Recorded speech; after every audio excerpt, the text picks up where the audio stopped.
Scaphism. Imagine being trapped in a wooden coffin that floats, but instead of saving your life, it slowly turns your body into an open buffet for every insect in the swamp. This was one of the most horrifying punishments ever devised by the ancient Persians. It wasn't a quick execution. The entire point was to keep the victim alive for as long as possible, while nature itself did the killing. The condemned person was stripped naked and forced into two hollowed-out wooden planks or boats that fit together, leaving only the head, hands, and feet sticking out. Then came the cruelty. Executioners force-fed the victim milk and honey until they couldn't swallow any more. The excess food caused violent diarrhea, and their exposed body parts were smeared with more honey. After this, they were set adrift on a stagnant pond or tied in a sunny bog. The combination of exposed flesh, rotting waste, and sweet honey attracted every insect for miles: flies, ants, beetles. Over days, these insects laid eggs and burrowed into the flesh while the victim slowly rotted alive. This wasn't some rogue execution. This was state justice. According to historians like Plutarch, this punishment was reserved for traitors and criminals who offended the Persian kings. It turned punishment into a spectacle. People could visit the swamp for days and watch the slow process, which served as a terrifying warning to anyone thinking about rebellion. In an era when fear was one of the strongest tools of control, this was the ultimate deterrent. Imagine the terror of being fully conscious, feeling every fly land on you, unable to scratch, unable to move. You would smell yourself decaying while still alive. The mental torture was as bad as the physical pain, knowing that no one was coming to save you and that every second meant another bite, another sting.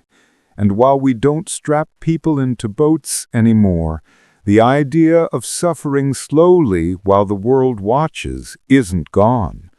Public humiliation on the internet can feel like a modern version of this. Once it starts, there's nowhere to escape, and it just keeps getting worse the longer it goes on.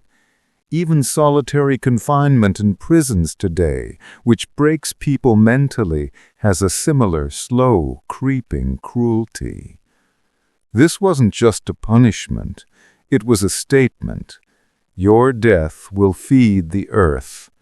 The question is, if you knew this was waiting for you, what would you do to avoid it? Keelhauling was one of the most feared punishments in the age of sail, and for good reason. Sailors who disobeyed orders, struck an officer, or plotted mutiny could find themselves facing this brutal ordeal. It wasn't always meant to kill. Though many didn't survive, it was meant to leave a mark that no one could forget. The process was simple but horrifying. The condemned man was stripped to the waist, tied at the wrists and ankles, and secured to a rope that ran under the ship's hull. At the captain's order, he was thrown overboard and dragged beneath the ship from one side to the other. The ship's underside was coated with barnacles, hardened growths that cut like knives. When the sailor surfaced, he was often bleeding from dozens of deep wounds, sometimes missing whole strips of skin. If the crew hauled too slowly, the man could drown before reaching the surface. This punishment turned the ship itself into an execution tool. Every sailor on deck would watch the rope strain and hear the splashes as the body was dragged under.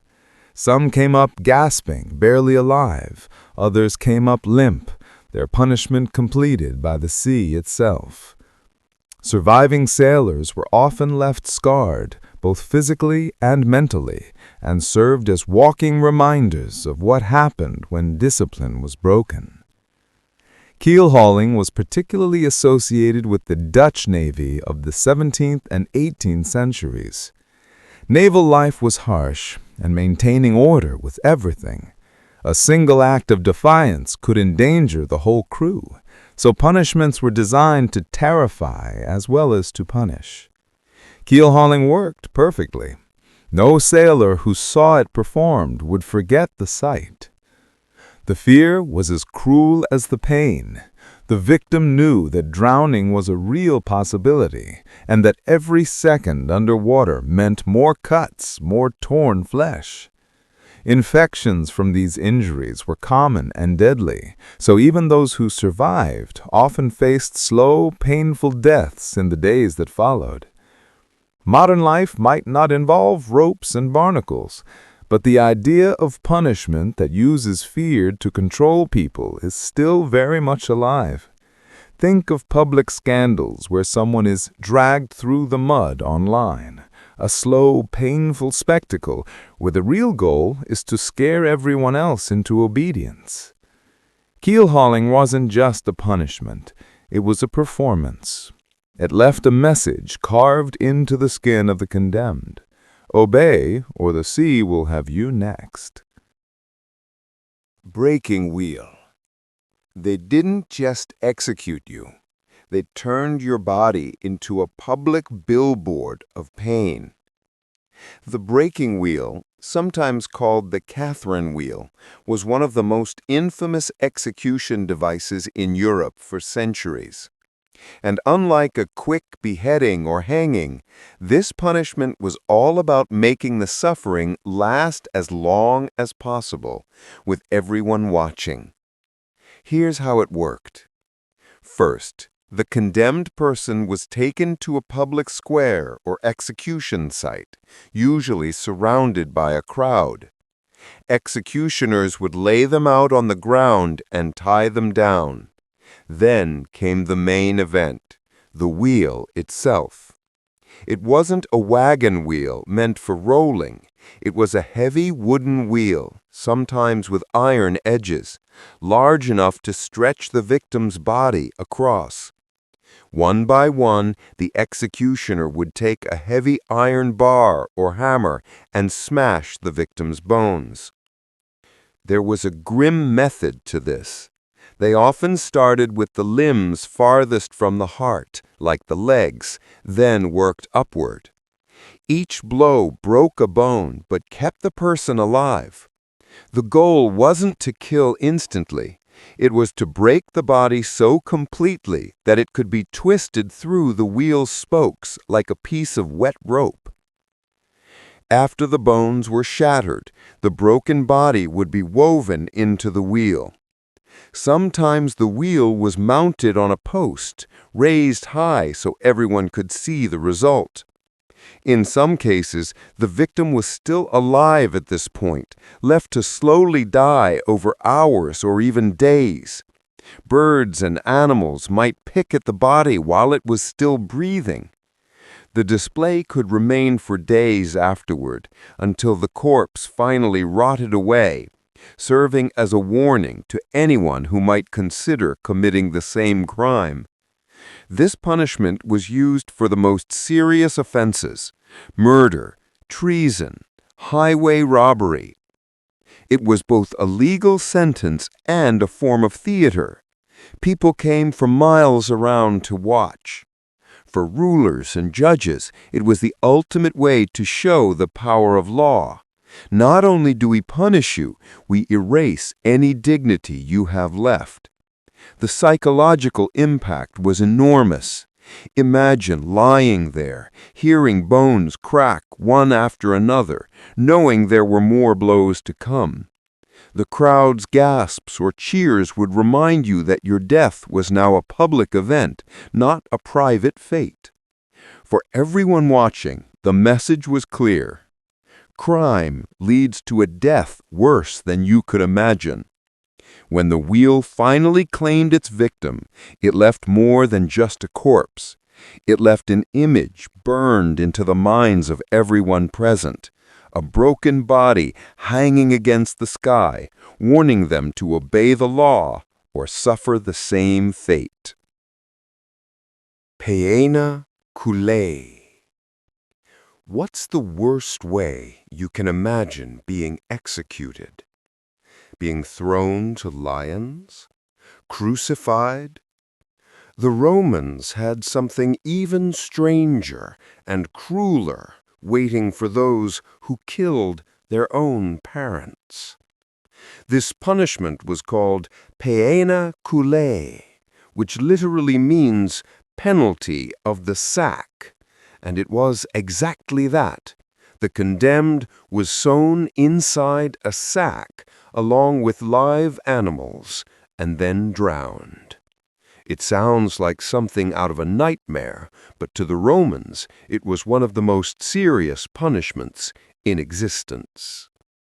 Parricide, the murder of one's own father, mother, or close relative, was considered such a horrifying crime that ordinary execution was seen as too merciful.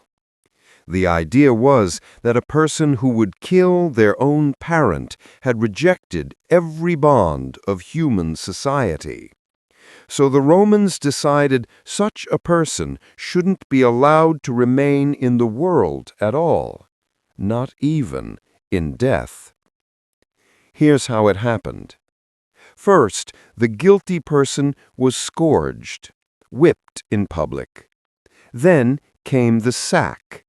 The executioners would bring out a large leather sack, and inside they would place 4 live animals: a snake, a rooster, a dog, and a monkey.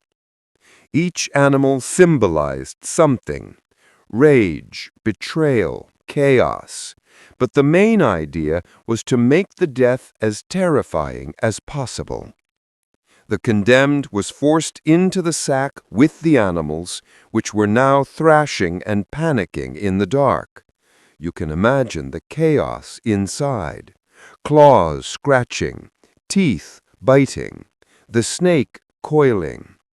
Once the sack was sewn shut, it was taken to a river or sea and thrown in.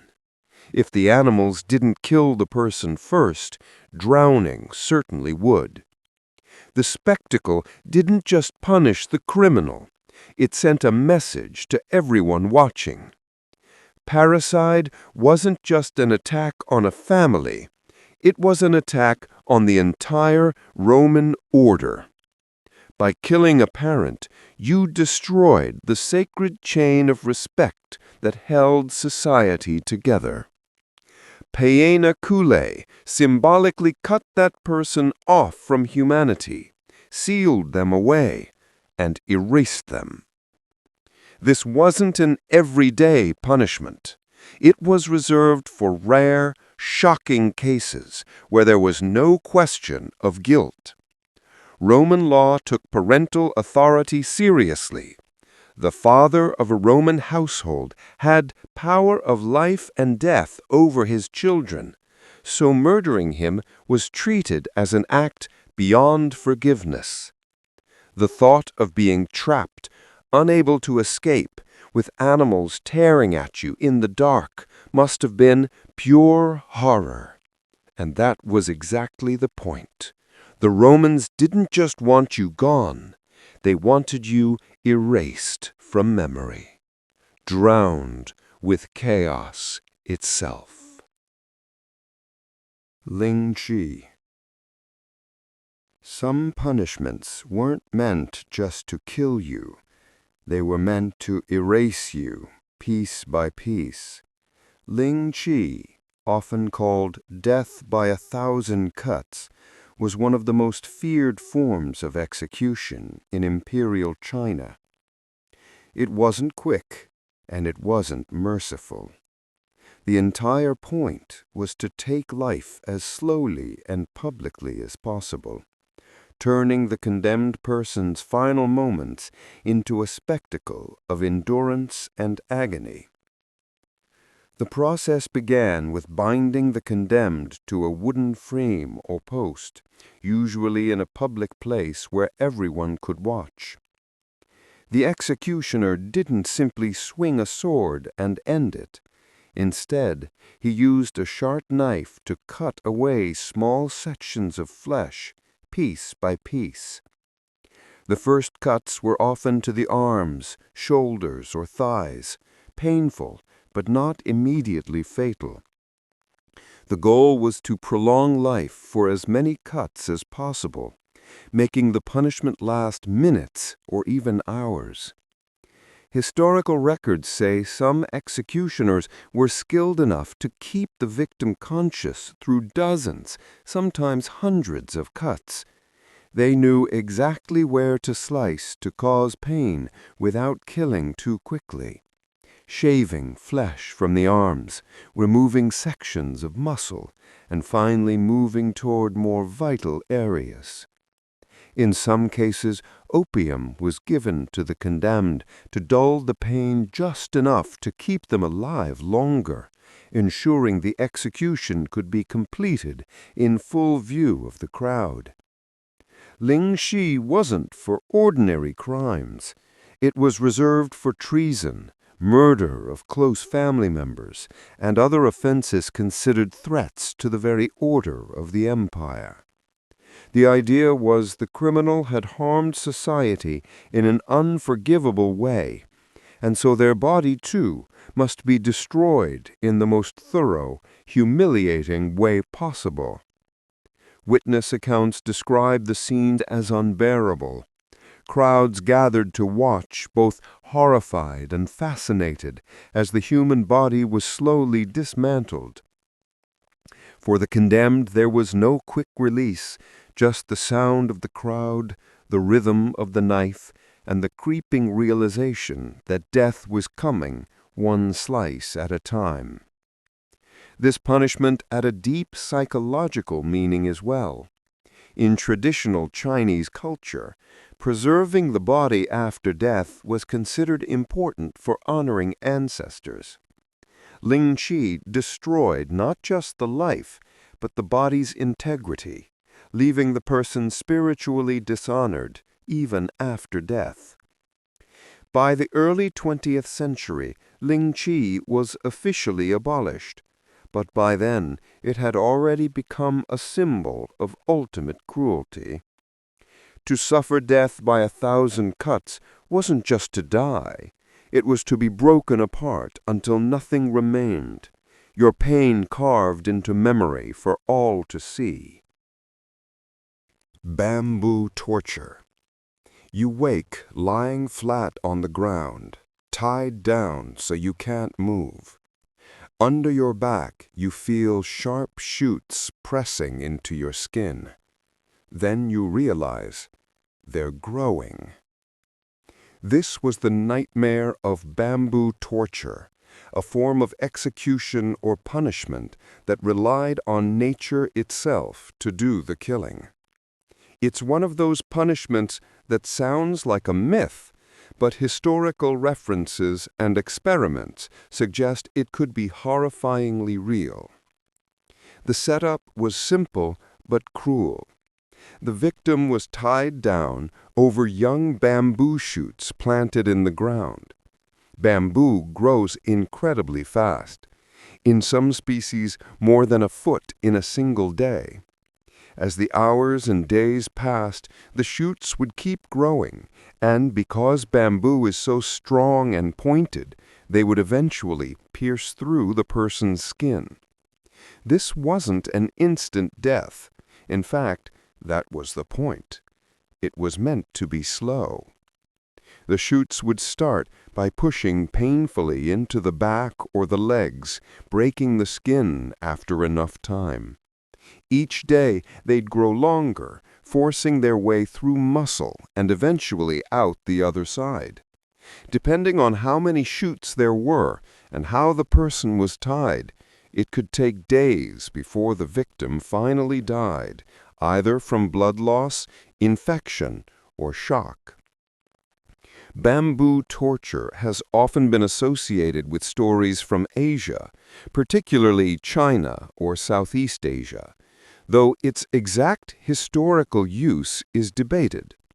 Some records suggest it was used during wartime or as a punishment for traitors. Whether every story is true or not, the idea was terrifying enough to spread through folklore, because everyone knew how fast bamboo could grow and how unstoppable it was once it started. The psychological terror might have been worse than the physical pain. Imagine lying there, feeling the shoots pressing harder with each hour, knowing that escape was impossible and that you were literally being impaled by plants. The victim had to lie helplessly, exposed to the sun, rain, and insects, feeling their bodies slowly giving way. Even if it was not a common method of execution, the concept itself was enough to scare people into obedience.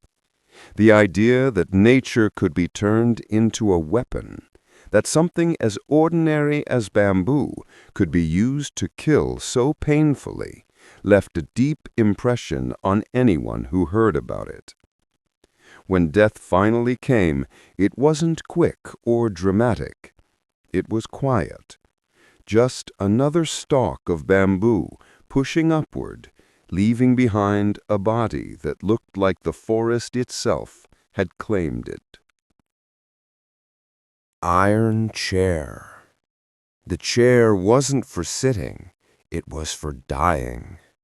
In imperial China, one of the cruelest ways to execute or torture someone was the use of the iron chair. At first glance, it looked like just a simple chair made of metal rods, but this was no ordinary seat. It was designed to hold a person in place while slowly turning heat into agony. Here's how it worked. The condemned person was stripped of their clothes and strapped to the chair so they couldn't move. The frame of the chair was made entirely of iron, the seat, the back, even the armrests. Underneath, a fire was lit. At first, the chair was just uncomfortably warm, but as the flames grew hotter, the metal heated quickly, turning the entire chair into a deadly oven. The victim's skin would begin to blister and burn where it touched the metal. Unlike a quick execution, this punishment was slow and deliberate.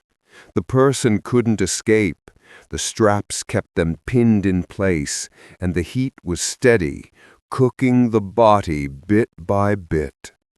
Death could take hours, depending on how hot the fire was kept and whether the executioners wanted to prolong the suffering. This method was often used not just to kill, but to extract confessions or force someone to name co-conspirators before they died.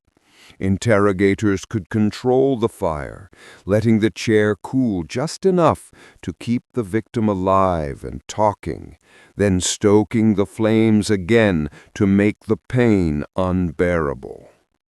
The iron chair was also a public warning. In some cases, these executions were carried out in front of crowds, with the smell of burning flesh filling the air. Everyone who witnessed it would walk away remembering that this was the price of disobedience or treason.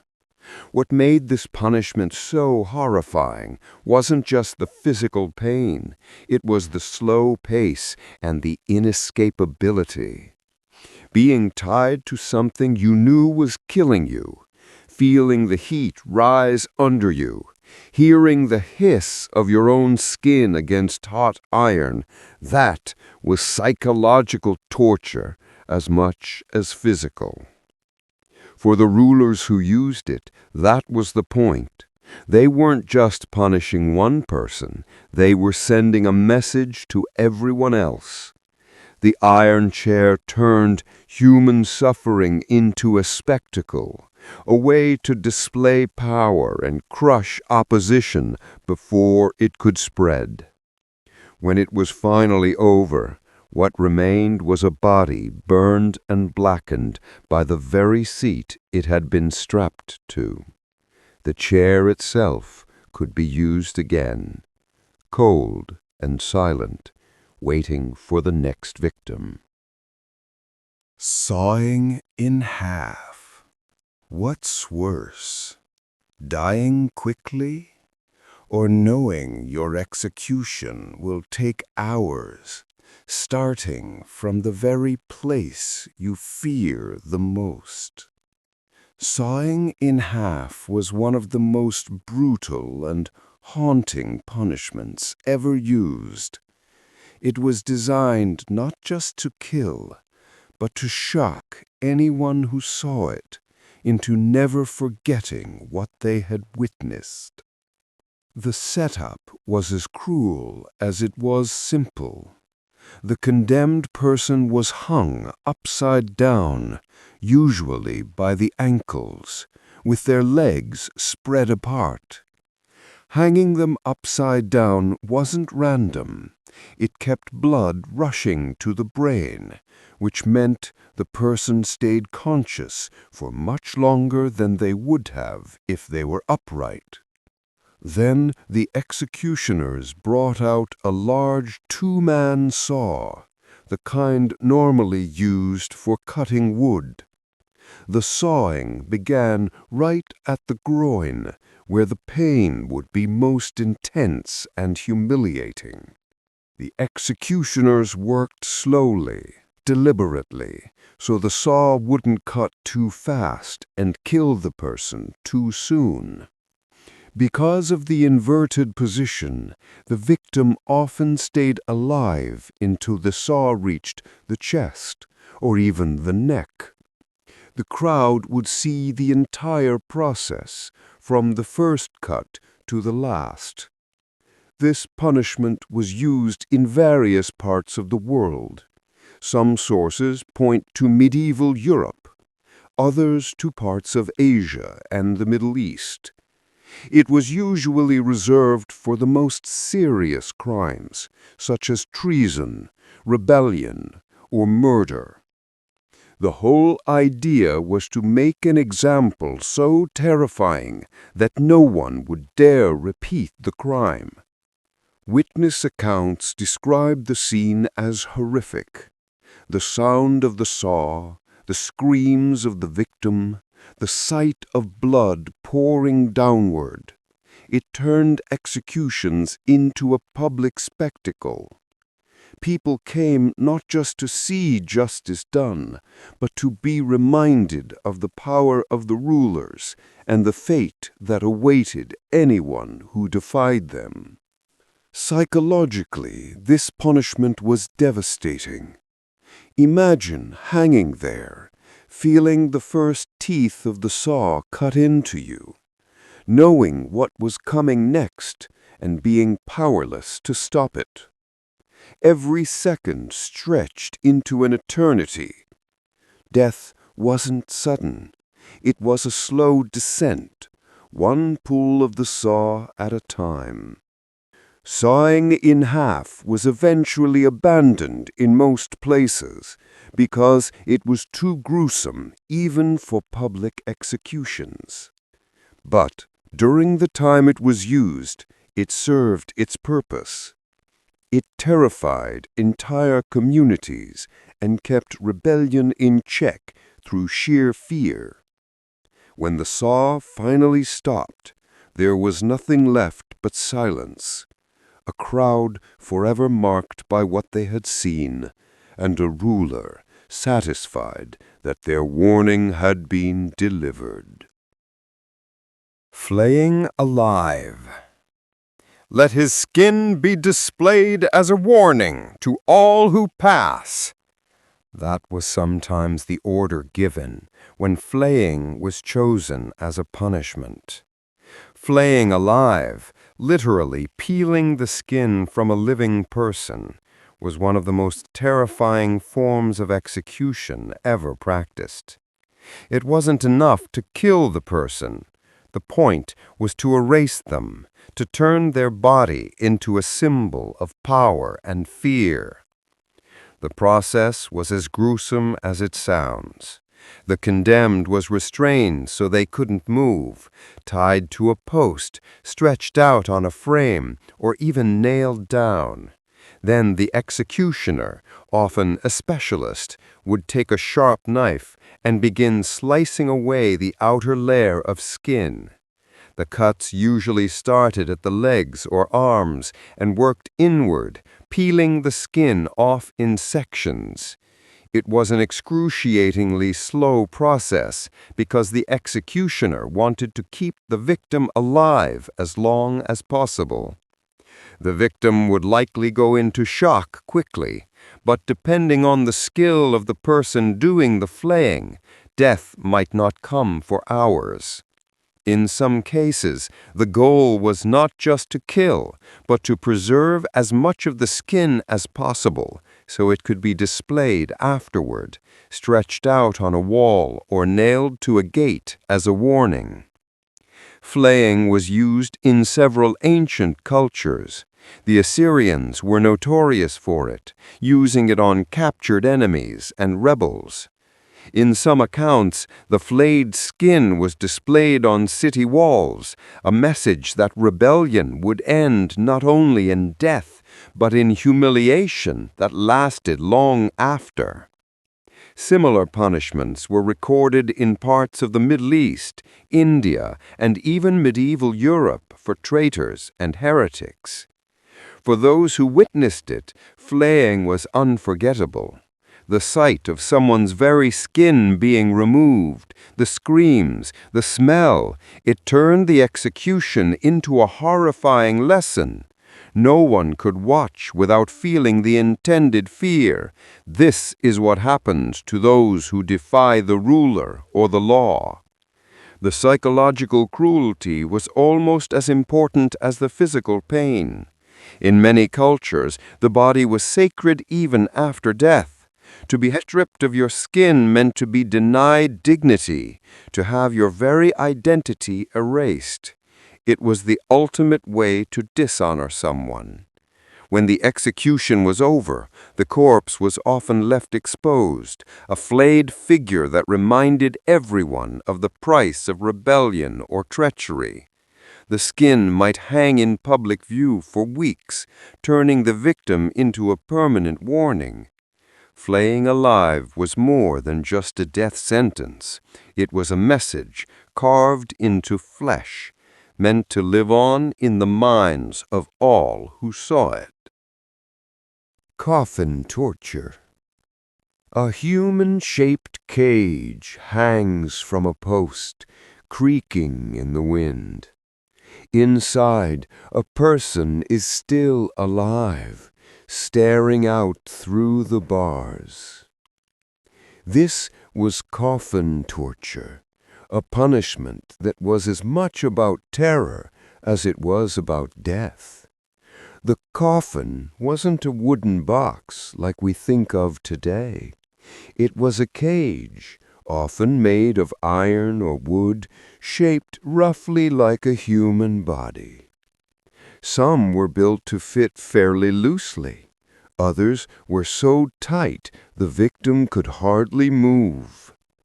The process was simple and cruel. The condemned person was locked inside the cage and left hanging in a public place, at the edge of a town square, by the city gates, or along a busy road.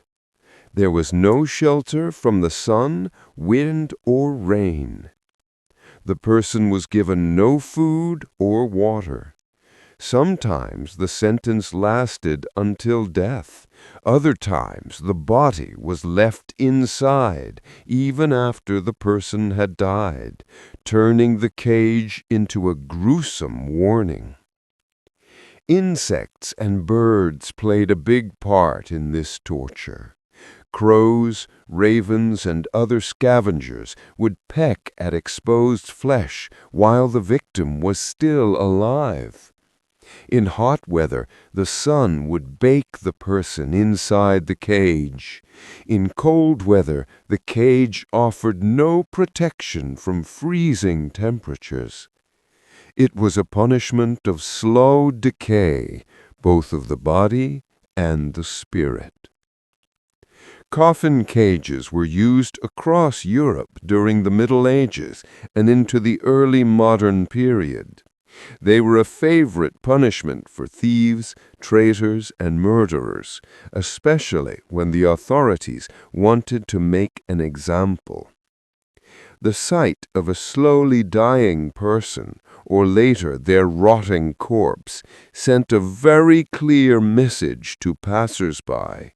Break the law, and this will be you. The psychological effect was enormous. For the condemned, it meant complete helplessness. They could see the world go by, see people staring at them, hear the footsteps of those who came to gawk, but they could do nothing to escape. For the community, it was a public theater of justice. People sometimes brought their children to see it, a grim lesson in what happened to lawbreakers. Even after death, the cage continued to work as a warning. The skeleton of the condemned might hang there for weeks or months until it finally fell apart. Travelers would see it swinging in the breeze, a silent message from the authorities. Justice has been done. Coffin torture wasn't just about punishment. It was about display. It turned the human body into a warning sign, using fear to keep others in line long after the condemned person was gone. Brazen Bull. This device turned human screams into music. At least, that's what its inventor claimed. The Brazen Bull was one of the most infamous execution devices of the ancient world, and it combined cruelty with a chilling bit of creativity. It looked like a large bronze sculpture of a bull, but it wasn't meant for worship or decoration. It was meant to cook a person alive. The condemned was forced inside the hollow body of the bull through a small door. Once locked inside, a fire was lit underneath the metal belly. Because bronze is an excellent conductor of heat, the entire interior quickly became an oven. The victim would begin to burn almost immediately, their skin blistering against the hot metal. As the fire grew hotter, death came slowly, by heat, by suffocation, by sheer agony. But the most disturbing part wasn't just the fire. It was the sound. The Brazen Bull was designed with a clever system of pipes and tubes in its head and mouth. As the person inside screamed, their cries were transformed into eerie bellowing sounds, making it seem as though the bull itself was alive and roaring. This turned an execution into a public performance. People gathered not just to see justice done, but to hear it.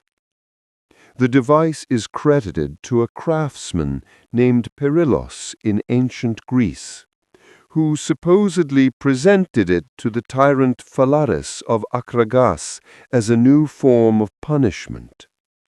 According to legend, Phalaris tested it on Perillos himself, either to try out the invention or to remove a man capable of dreaming up such a horrifying machine.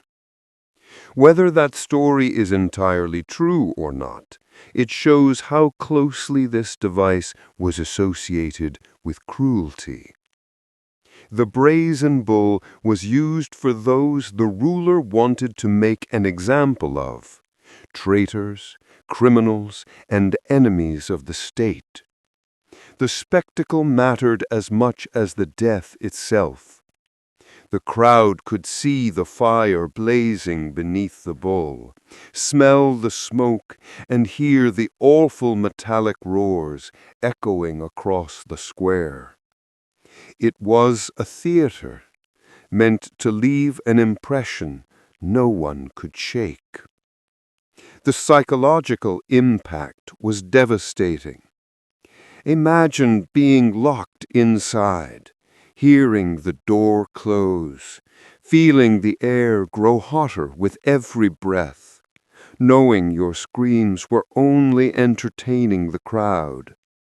There was no escape, just the slow realization that the heat would claim you long before mercy did. When the fire finally burned out, what was left inside was ash and bone, a grim reminder that the bull would be ready for its next victim. Hot iron crown. Picture a king being crowned, but the crown is glowing red from the fire. The hot iron crown was one of the cruelest symbolic punishments ever devised, because it mocked the very idea of power while it killed. It wasn't just meant to execute someone. It was meant to humiliate them, turning the honor of a crown into a weapon. The punishment was simple in its setup, but horrifying in its effect. A crown made of metal, often iron, was heated until it was red hot. Then it was forced down onto the head of the condemned. The heat instantly burned through hair and skin, searing the scalp. The smell of burning flesh would have filled the air. Sometimes the victim was a dethroned ruler or a noble who had rebelled. Other times it was a traitor or enemy commander whose death was meant to make a statement. The symbolism was clear. You wanted the crown? Now you'll wear it, but it will kill you. In some cases, this punishment was combined with other tortures, prolonging the agony as much as possible. Historical accounts describe several occasions when this punishment was used in medieval Europe. One of the most famous examples was the so-called crown of molten gold, said to have been used on Roman general Marcus Licinius Crassus after his defeat by the Parthians, though some historians debate whether that particular event actually happened. In other cases, iron crowns were used against captured kings or rival claimants, heating the metal until it burned deep into the skull. The pain must have been indescribable. The scalp is full of nerves, and the crown would have stuck to the skin as it cooled, sometimes fusing with the bone beneath. Death might come from shock, blood loss, or the heat of the fire, but it rarely came quickly. Crowds often witnessed the punishment, turning it into a spectacle. Seeing a proud ruler or rebel scream under a crown they once coveted carried a powerful message. It wasn't just about killing them. It was about destroying their image, their dignity, and their claim to authority. The psychological cruelty of the hot iron crown was almost worse than the physical pain.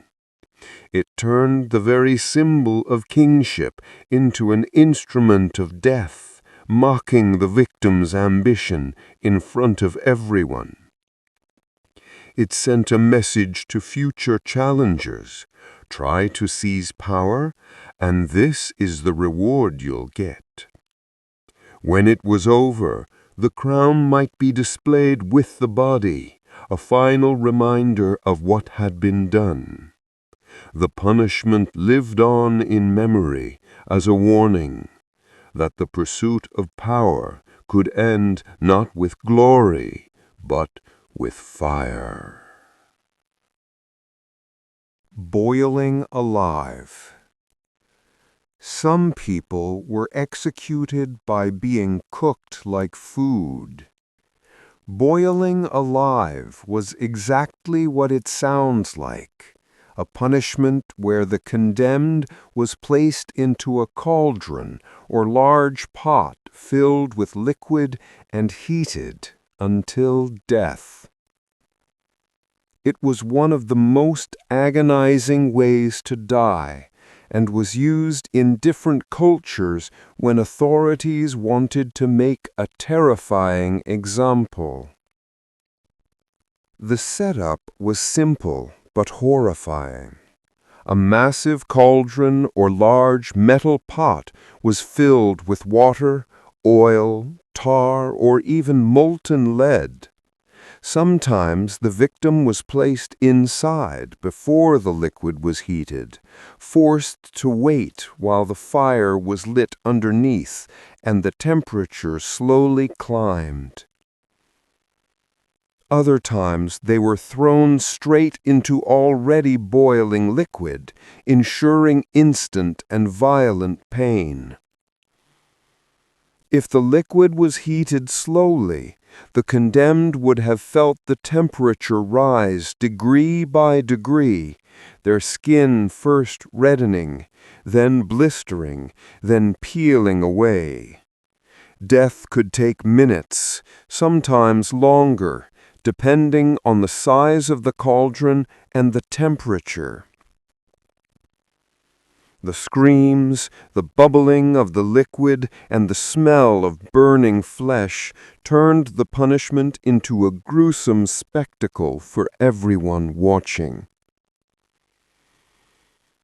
Boiling was used in several parts of the world throughout history.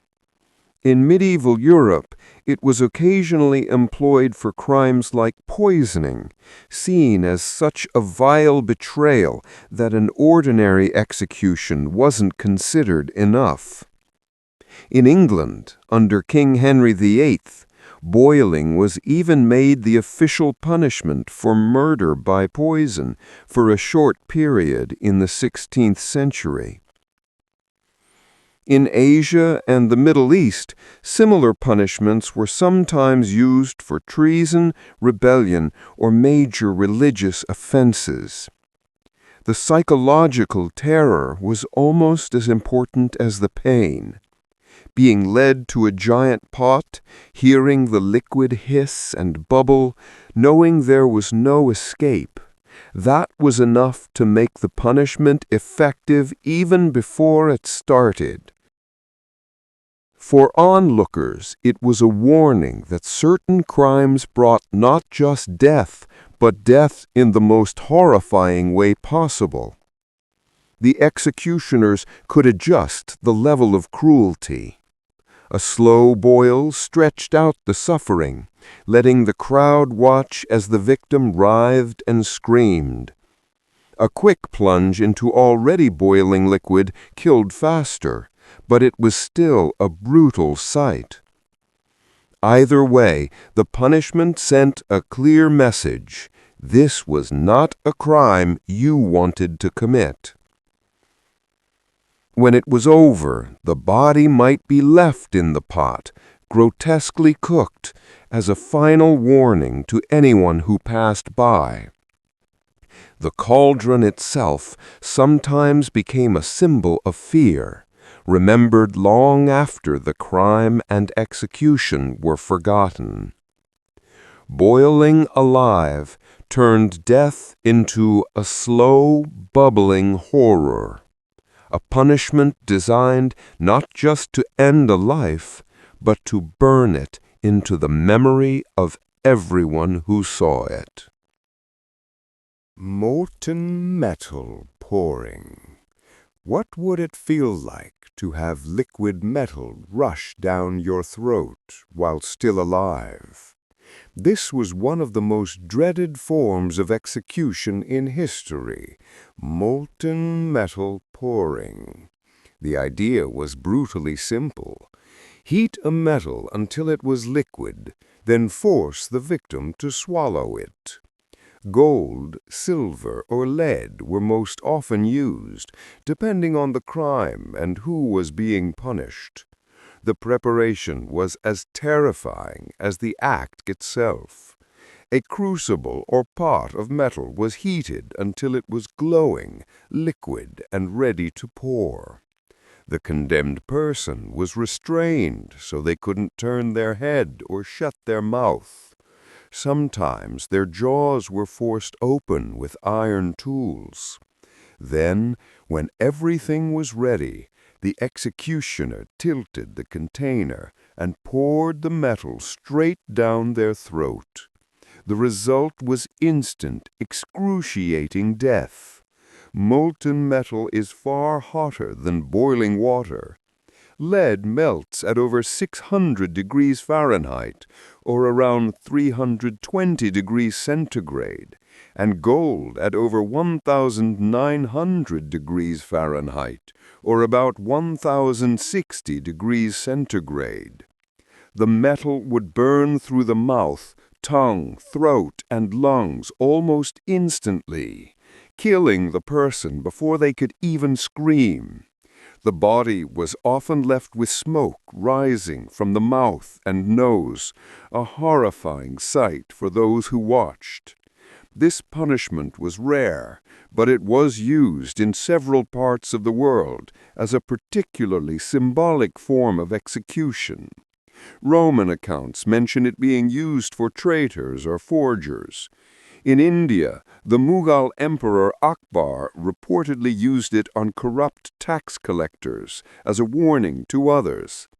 Some stories say that in Spain, during the Inquisition, it was used for certain crimes against the crown. The symbolism was as important as the pain. For someone accused of greed or corruption, gold was the chosen metal, a deadly irony, forcing them to consume what they were accused of loving too much. Lead was more common in general executions, chosen simply because it was cheaper and easier to melt. For the spectators, this was one of the most shocking punishments they could witness. The combination of fire, glowing metal, and the sudden, horrifying stillness of the victim made it unforgettable. It wasn't just a death, it was a message burned into everyone's memory. Even though the act itself was brief, the build-up was where the true fear lived. Just watching the crucible being heated, hearing the hiss of molten metal, and knowing what was coming would have broken the resolve of most people long before the first drop was poured.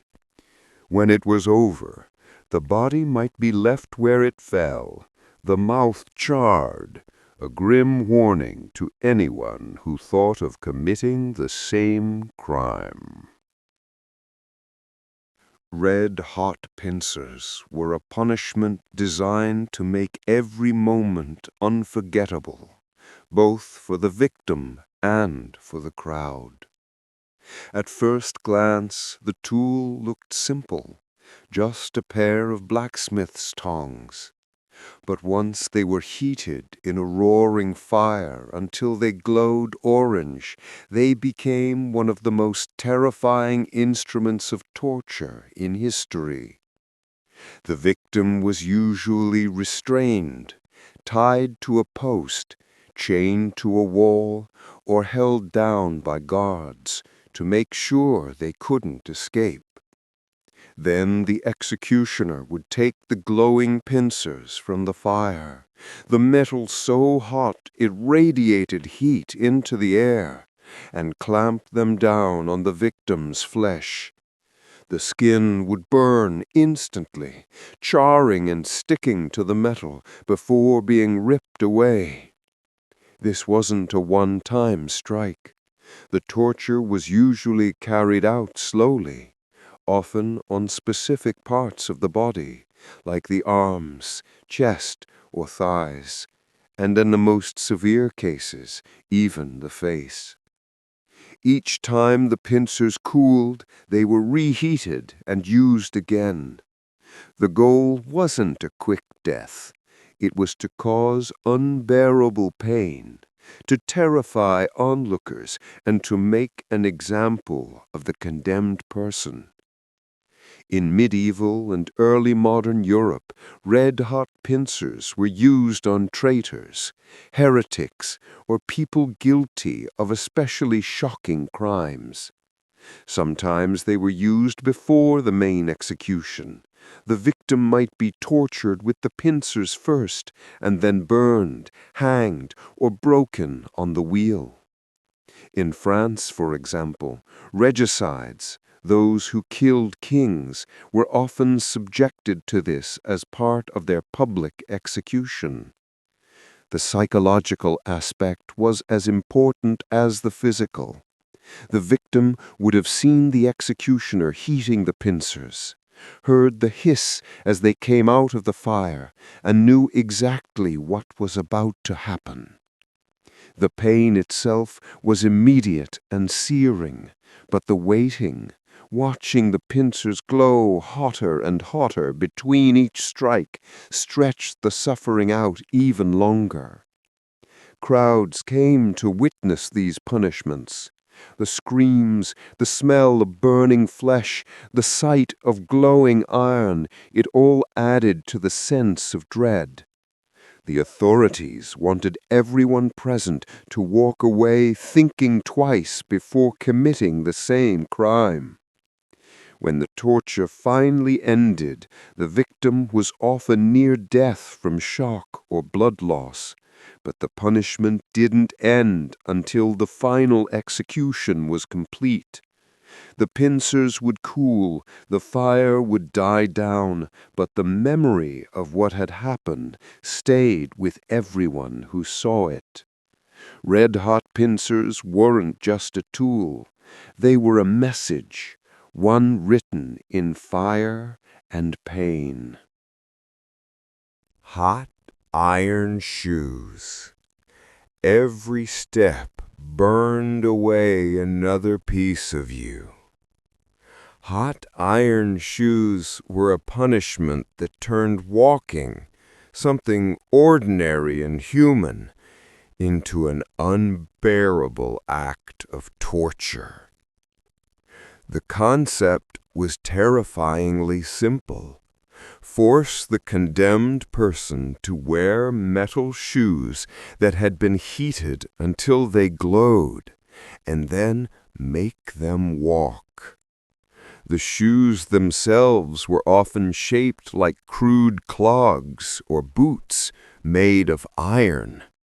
They were heated in a fire until they were red-hot, sometimes even white-hot. Then, while the victim was restrained, they were forced onto the feet.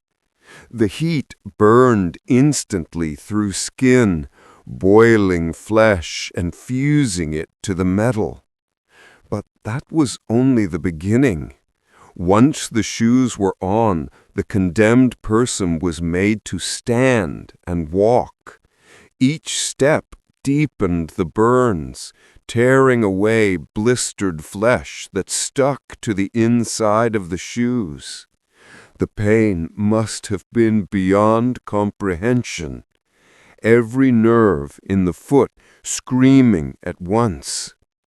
The person might be forced to walk a set distance, sometimes around a courtyard, sometimes through the streets for everyone to see. This punishment was occasionally used in medieval Europe, especially for heretics or rebels who needed to be publicly humiliated before execution. The act of walking, something everyone watching could relate to, made the spectacle even more powerful. The victim staggered, screamed, and sometimes collapsed, but the guards would force them up again, making them keep moving until the punishment was complete.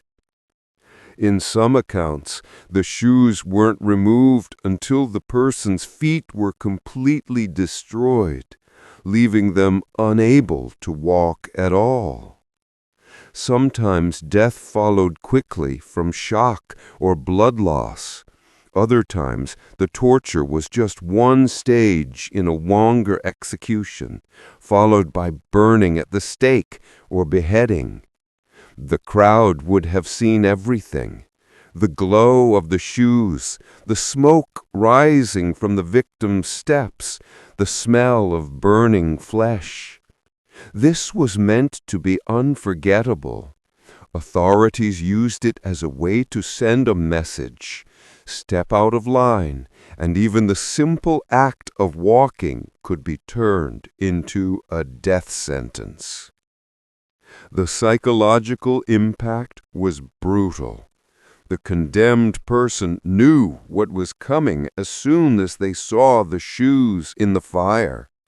The moment they were strapped on, they had no choice to walk, even as their bodies screamed to stop. It was a punishment that turned the most basic human action into a weapon against the condemned. When it was over, what remained was a body broken by pain, feet ruined beyond saving, and a memory burned into the minds of everyone who had watched. Fire cage. A man hangs in a cage above a fire, flames licking upward as the crowd stares in silence. The fire cage was a punishment designed to turn death into a public spectacle, one that would be remembered long after the flames died out. Unlike a quick execution, this method focused on slow, deliberate suffering, making the condemned person's final moments into a kind of gruesome theater. The cage was usually made of iron bars, large enough to hold a person, but small enough to restrict movement. The condemned was locked inside and sometimes hoisted up on a post or a chain, so everyone in the crowd had a clear view. Beneath the cage, a fire was lit, not a roaring bonfire, but a carefully controlled blaze. The goal was not to kill instantly, but to roast the person alive over time. At first, the victim would feel the heat rising from below, burning their feet and legs. If they tried to climb higher in the cage to escape the flames, they could only do so for a short time before exhaustion forced them back down. As the fire grew, the heat became unbearable, blistering the skin, filling the cage with smoke, and cooking the flesh where it pressed against the iron bars. This punishment was used in parts of Europe and Asia, often for crimes seen as especially dangerous or sacrilegious: heresy, treason, rebellion.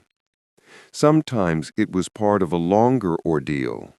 The victim might first be tortured to extract a confession, and then placed in the fire cage as the final sentence.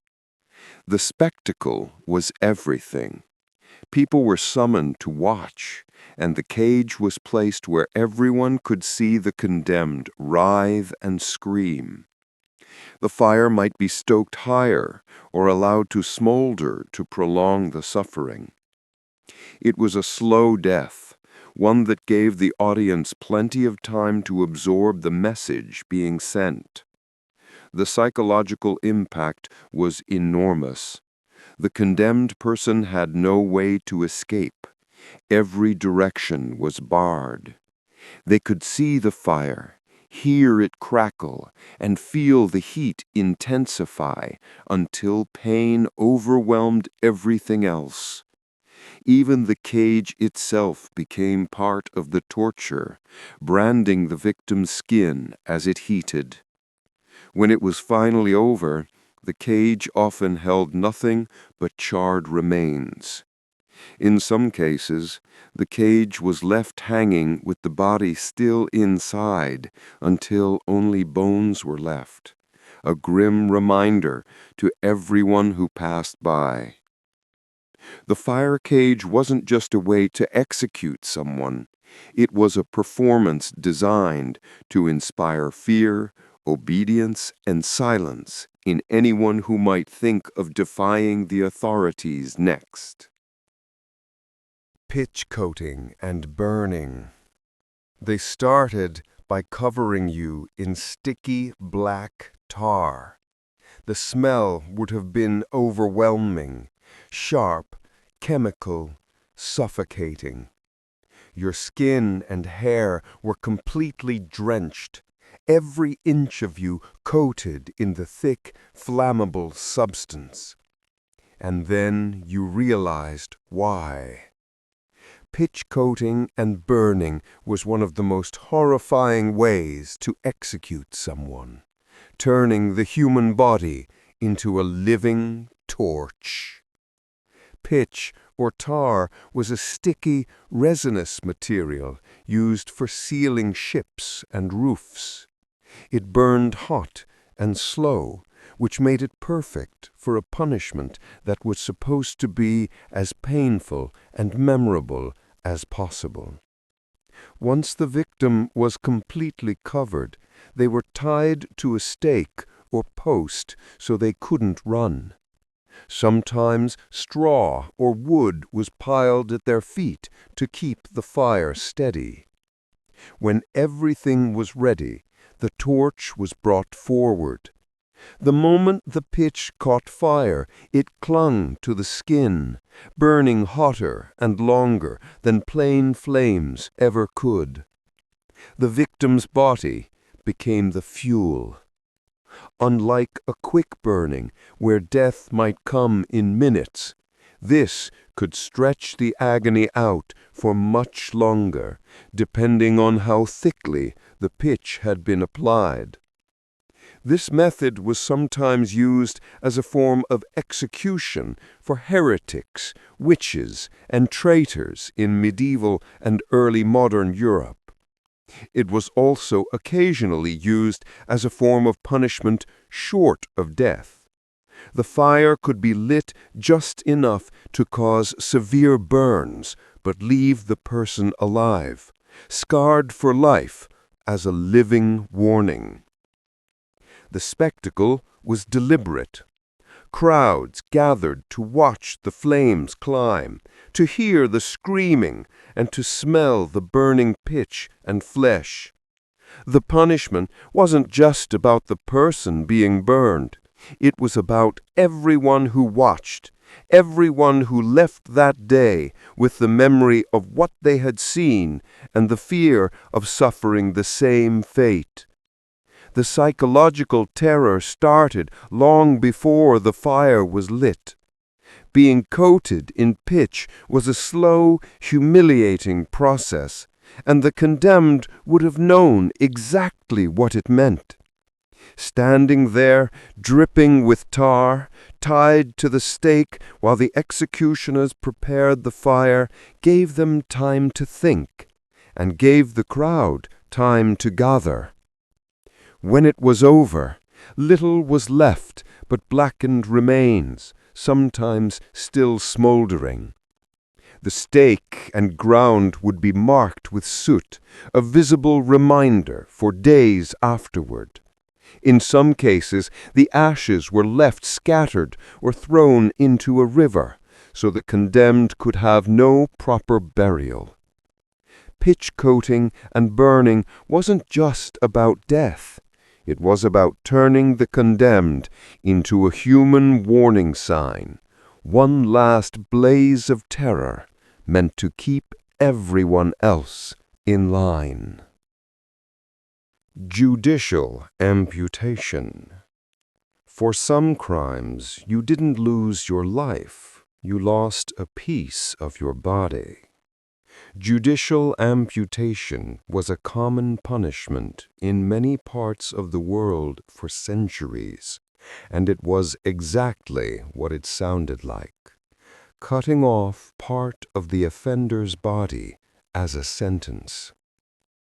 It was considered a fitting penalty for crimes like theft, betrayal, or even adultery, because it left the person alive, but marked forever. The most common form was cutting off the hand of a thief. In some places, the right hand was removed, since it was considered the dominant hand and the one most likely used to commit the crime.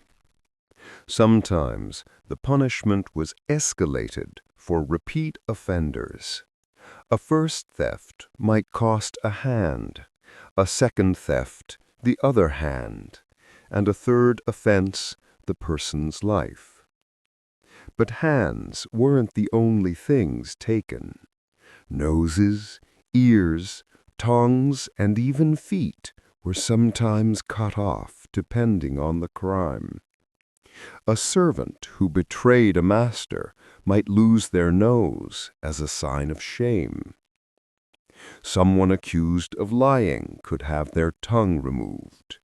A runaway slave might have a foot cut off to make sure they never ran again. The process was often public, carried out in the center of town or in front of a judge so everyone could see. The condemned person was usually held down and the offending limb or body part placed on a block. A single blow from a sword, axe, or chisel was used to remove it. In some cases, hot irons were used immediately afterward to cauterize the wound and stop the bleeding, and to add an extra layer of pain. The punishment wasn't just physical, it was psychological. The person had to live the rest of their life visibly marked as a criminal. In a world where manual labor was essential, losing a hand or foot could destroy someone's livelihood, turning survival into a daily struggle. The humiliation was part of the sentence.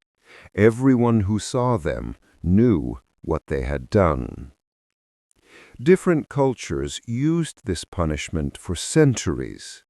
Ancient Egypt, Mesopotamia, medieval Europe, Islamic courts under Sharia law, all had periods where amputation was considered a just and proper way to punish crime. The idea was that it was better to remove the offending part than to remove the entire person. For the spectators, the punishment was a powerful warning.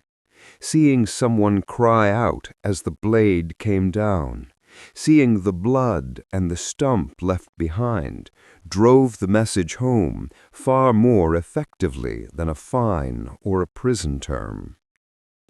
Judicial amputation didn't just take a part of the body, it took away dignity, independence, and any chance of hiding one's crime. It was a punishment meant to last a lifetime. The rack. They tied your hands and feet, then started turning the wheel. The rack was one of the most infamous torture devices of medieval Europe, designed to stretch the human body past its breaking point. Unlike a sword or an axe, it wasn't built to kill quickly. Its purpose was to create pain so intense that it broke the will as well as the body. The rack was a long wooden frame, almost like a bed. At one end was a roller with ropes attached for the victim's arms. At the other end, another roller with ropes for the legs. Once the person was tied down, the executioner began turning a handle, pulling the rollers apart. Slowly, the ropes tightened, stretching the victim's body inch by inch. At first, the pain came from the tension alone, but as the turning continued, joints began to dislocate. Shoulders, elbows, hips, knees. The sound of popping joints would have filled the room, along with the victim's screams. If the torture was prolonged, muscles tore, ligaments snapped, and bones sometimes broke completely. This device wasn't always used as a method of execution.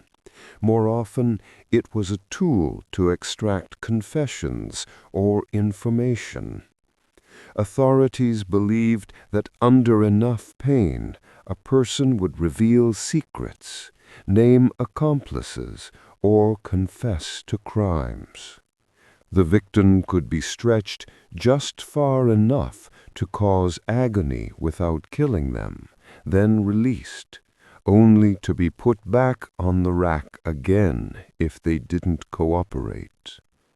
The rack became closely associated with the Inquisition and with state interrogations in England and France. Famous prisoners, including Guy Fawkes of the Gunpowder Plot, were said to have been stretched on the rack before signing confessions. For the condemned, the experience must have been nightmarish. Being pinned down, hearing the creak of the wooden frame and the click of the turning wheel, feeling your body pulled further apart with each rotation, it was a torture that attacked both the body and the mind. Spectators, when allowed to watch, would have seen a horrifying transformation. The victim's body lengthened unnaturally, their joints jutting at strange angles. By the time the torture stopped, they might not have been able to walk or even sit up ever again. Even when it didn't kill, the rack left permanent damage. Victims could be left crippled, their limbs misshapen, their joints ruined. This wasn't just punishment. It was a warning carved into the body for everyone to see. When the turning finally stopped, the silence would have been as chilling as the screams.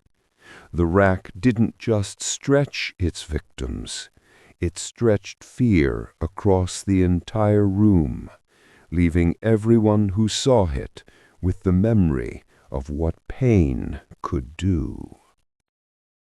The Catherine Wheel, a man's body broken and bent, woven through the spokes of a wheel. The Catherine Wheel, also called the breaking wheel, was one of the most haunting execution methods in medieval Europe. It didn't just kill a person, it displayed them, turning the human body into a public warning for days or even weeks. The process started with the condemned brought to the place of execution, usually a public square where the entire town could gather. The wheel itself was large, heavy, and mounted on a frame or post. The condemned was laid out on the ground, stretched out so that their limbs could be struck one by one. Executioners used an iron bar or hammer to break the arms and legs. They worked systematically, starting from the lower limbs and moving upward. Each blow shattered a bone, but avoided killing blows to the head or chest. The goal was to create as many fractures as possible while keeping the person alive. Once the limbs were broken, the real spectacle began. The shattered arms and legs were threaded through the spokes of the wheel, an agonizing process that bent the body into unnatural shapes. Then the wheel was hoisted upright and displayed so everyone could see the condemned man, still breathing in many cases, twisted around the wooden spokes. Death could take hours, even days. Some victims were given a mercy blow, a final strike to the chest or head to end their suffering. Others were simply left to die of shock, blood loss, dehydration, or exposure, their broken bodies slowly going still under the sun. This punishment was usually reserved for the most serious crimes: murder, treason, rebellion, and acts that deeply threatened the order of society. Its purpose wasn't just to execute, but to terrify. People would pass by the wheel for days afterward, seeing the body still hanging there as a reminder of what happened to those who broke the law. The psychological impact was enormous. Imagine lying there, your limbs smashed one after another, hearing bones snap and knowing that the end was still far away. Then being tied to a wheel, helpless, your body displayed like a gruesome work of art for everyone to see.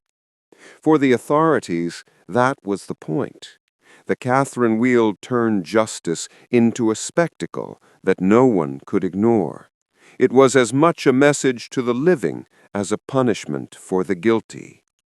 When the wheel was finally taken down, the remains were often buried in an unmarked grave, denying the dignity of a proper burial. But the memory of the broken figure hanging high above the square stayed with everyone who saw it. Tongue removal. Cut out his tongue. That was the order that could end a person's ability to speak forever. Tongue removal was a punishment used for centuries in many different cultures, targeting those whose words were considered dangerous: gossip, blasphemers, heretics, liars, and even political rebels. In a time when speech could spark revolts or challenge authority, taking away someone's tongue was a way to silence them permanently.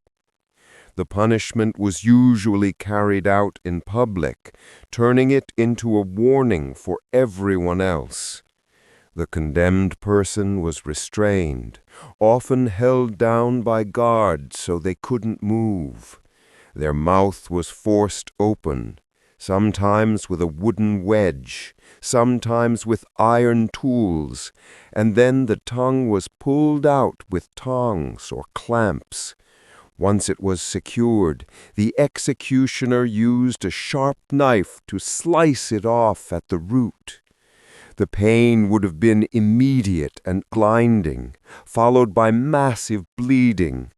Sometimes the wound was cauterized with a hot iron to stop the bleeding and to make sure the person didn't die too quickly. In some cases, only part of the tongue was cut away, leaving the victim alive but permanently unable to speak clearly, a living reminder of what had been done. This punishment was used in many places throughout history. In Byzantium and medieval Europe, it was often given to those guilty of spreading treasonous rumors or blasphemy against the Church. In some parts of Asia and the Middle East, it was used against spies and slanderers. The idea was always the same: If your words had caused harm, your punishment would be to lose the ability to speak. The psychological cruelty of this punishment went beyond the moment of pain. Losing the tongue meant losing the power to defend oneself, to tell one's own story, to even call for help. For someone whose crime was speaking, this was the ultimate punishment, a life sentence of silence. Crowds who witnessed a tongue removal would not have forgotten it. The sight of someone being forced to open their mouth, the scream that turned into a gurgle, the executioner holding up the bloody piece of flesh, all of it was meant to sear the memory into everyone's mind. It wasn't just about punishing the criminal, it was about controlling speech for the entire community. When it was over, the victim was often left to live with the consequences, scarred and speechless. They became a walking warning of someone whose very presence reminded others to hold their tongues, literally. Eye gouging. 2 guards hold you down as a sharp iron rod is brought toward your face. Eye gouging was a brutal but surprisingly common punishment in the Byzantine Empire. And it wasn't always about crime. Sometimes it was about politics. In a world where rulers feared rivals more than anything else, blinding someone was seen as a way to remove them from power without killing them. The punishment could be carried out in several ways. The simplest was to use a sharp dagger or rod to pierce and destroy the eyes directly. In other cases, red-hot irons were pressed against the eyes, burning them and leaving the victim permanently blind. The procedure was quick, but the damage was total. This practice was especially common in Byzantium, where emperors and princes fought constantly over the throne. Instead of executing a rival, which could create a martyr and spark rebellion, a ruler could have them blinded. In many cases, Byzantine law considered blindness a disqualification for rule. A man without eyes was no longer seen as fit to sit on the throne. So the political problem was solved without bloodline disputes turning into open war. But that didn't make it merciful. The experience was horrifying for the victim. Being pinned down, hearing the hiss of the heated iron, feeling it press against your face, the pain must have been unbearable. Some accounts describe victims screaming and thrashing, others fainting from shock before the act was even complete. Eye gouging wasn't limited to the Byzantine Empire. It appeared in other cultures too, often as a punishment for betrayal, treason, or serious theft. In some places, one eye was removed for a lesser crime, and both for a greater one, leaving the victim partially blind but still able to work, a reminder that they had once crossed the law. The punishment worked on more than just the victim. It terrified anyone who watched. Seeing a man stumble away with blood running down his face, empty sockets where his eyes had been, was enough to warn others not to challenge authority. For the blinded, life was permanently changed. In a world without modern care or rehabilitation, blindness meant dependence, humiliation, and vulnerability. The victim could no longer lead an army, read documents, or even walk confidently through the palace. The message was clear. Your power is gone. Your future is gone, and so is your sight. Eye gouging was as much a political tool as it was a punishment. It kept rivals alive, but destroyed them as a threat. And it left behind a figure who served as a constant, living warning of what happened to those who reached too far for power. Genital mutilation. For some crimes, the punishment struck at the very core of manhood. Genital mutilation, often castration, was used for centuries as a way to punish, humiliate, and permanently change a person's life. This wasn't a battlefield injury or an accident. It was deliberate, a legal sentence meant to remove not just physical ability, but pride, status, and in some societies, the possibility of continuing one's bloodline. The procedure could be carried out in several ways, depending on the time and place. In some cases, the genitals were simply cut off with a knife or a sword. In other instances, the punishment was even slower, tying or crushing the organs before removing them, or using heated instruments to cauterize the wound immediately. The goal wasn't necessarily death, though infection could be fatal, but to leave the victim alive, permanently changed. Castration as punishment has a long history. In parts of the Byzantine Empire, it was used on political rivals to prevent them from claiming the throne, since eunuchs were barred from becoming emperors. In medieval Europe, it was sometimes a penalty for adultery, rape, or treason. In parts of the Middle East and Asia, similar punishments were recorded for sexual crimes or severe betrayal. The humiliation was as important as the physical harm. A man who had been castrated was often seen as less than whole, stripped of masculinity, honor, and power. In some cultures, eunuchs were forced to serve in royal courts after their punishment, a living reminder of the ruler's authority. Their very existence was a mark of their crime. The experience itself must have been horrific. There was no anesthesia, no clean surgical tools, no pain relief. The condemned man would have been restrained, fully aware of what was about to happen, and subjected to intense pain followed by weeks of dangerous recovery. Death from bleeding or infection was common, but that did not stop authorities from using the punishment as a deterrent. For those who survived, life was never the same. Castration could leave someone unable to have children, unable to engage in normal relationships, and forever marked in the eyes of their community.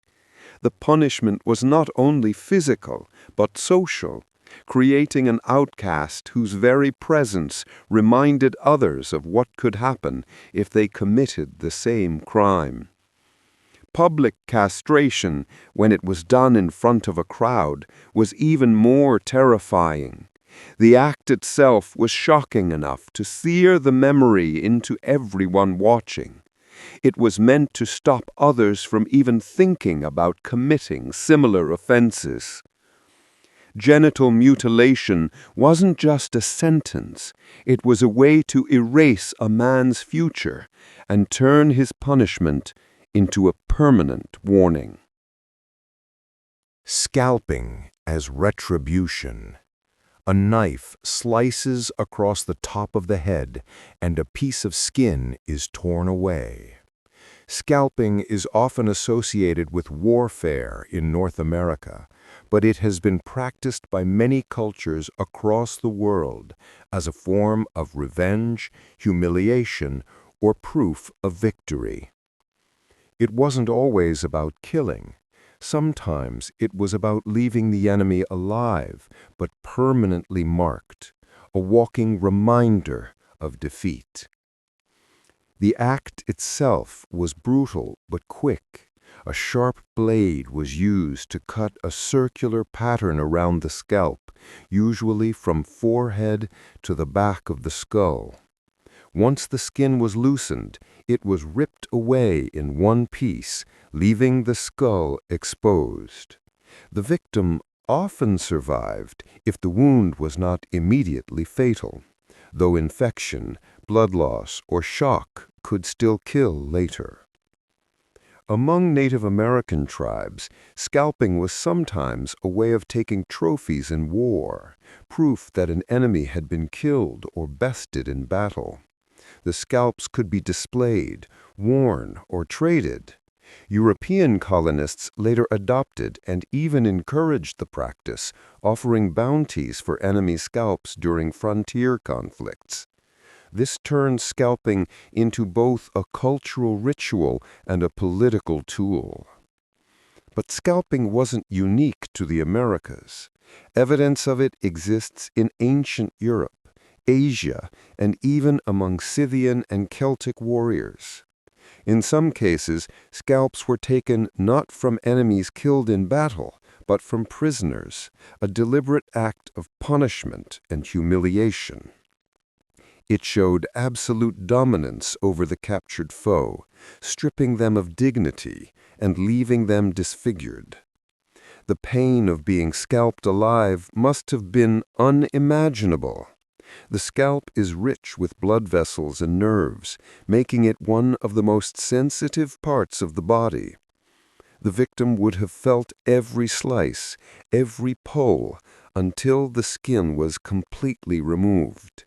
Surviving meant living with a terrible wound and with the knowledge that your disfigurement told the world you had been defeated. Scalps were sometimes kept as trophies, dried and preserved to be shown off later. A warrior might decorate their home or clothing with them, turning each scalp into a symbol of strength and victory. For those who saw them, the message was clear. This was not just a warrior, but someone who had taken life and could take yours. Even when the victim lived, they were permanently marked. Hair might never grow back, leaving the scarred skull exposed for life. This made scalping as much a social punishment as a physical one. It turned the victim into a living warning, someone who could never escape the memory of what had happened. Scalping as retribution was both punishment and message, a way to turn an enemy into a trophy, a lesson, and a reminder of power, all at once. Drying and quartering. First, they hanged you until you were almost dead. Then they cut you apart. Drawing and quartering was one of the most notorious punishments in medieval England, reserved for the very worst crimes, especially high treason. It was not a single act, but a series of brutal steps designed to completely destroy the body and make an unforgettable public example.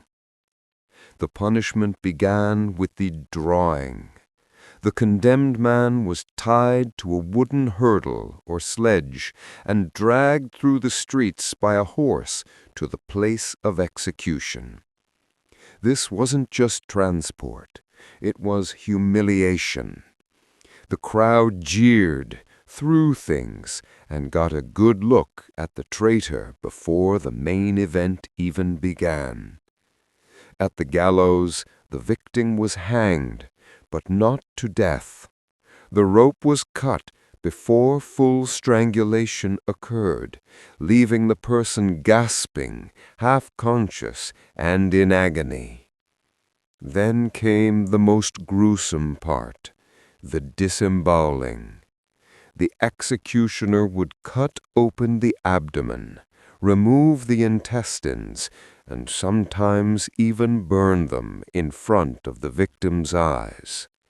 The heart might be cut out and shown to the crowd before the victim finally died. But it didn't stop there. After death, the body was quartered. The corpse was cut into 4 pieces, often by dismemberment at the joints, and the head was severed.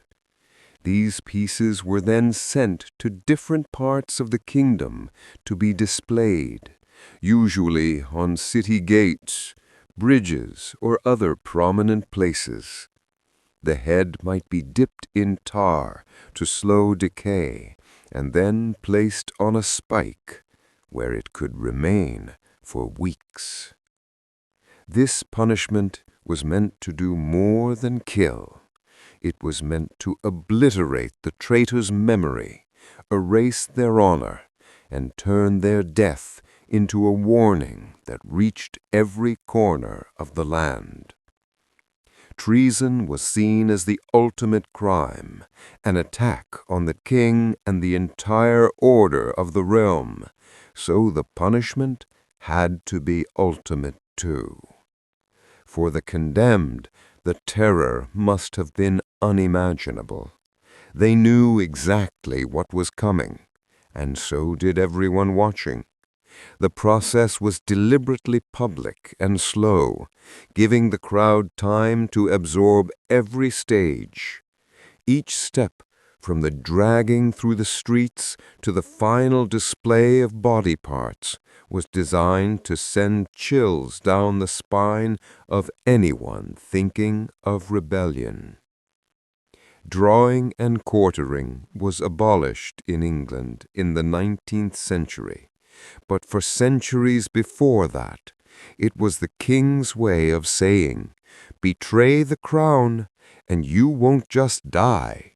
You will be torn apart, piece by piece, until there is nothing left of you but a warning to others."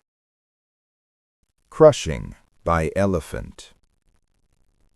An elephant towers over the condemned, trained to kill with a single step. In parts of South and Southeast Asia, execution by elephant was one of the most dramatic and symbolic punishments ever used. Elephants weren't just beasts of burden. They were royal animals, symbols of power and authority. To be killed by one wasn't just a death sentence. It was a public demonstration that the might of the ruler reached even into the natural world.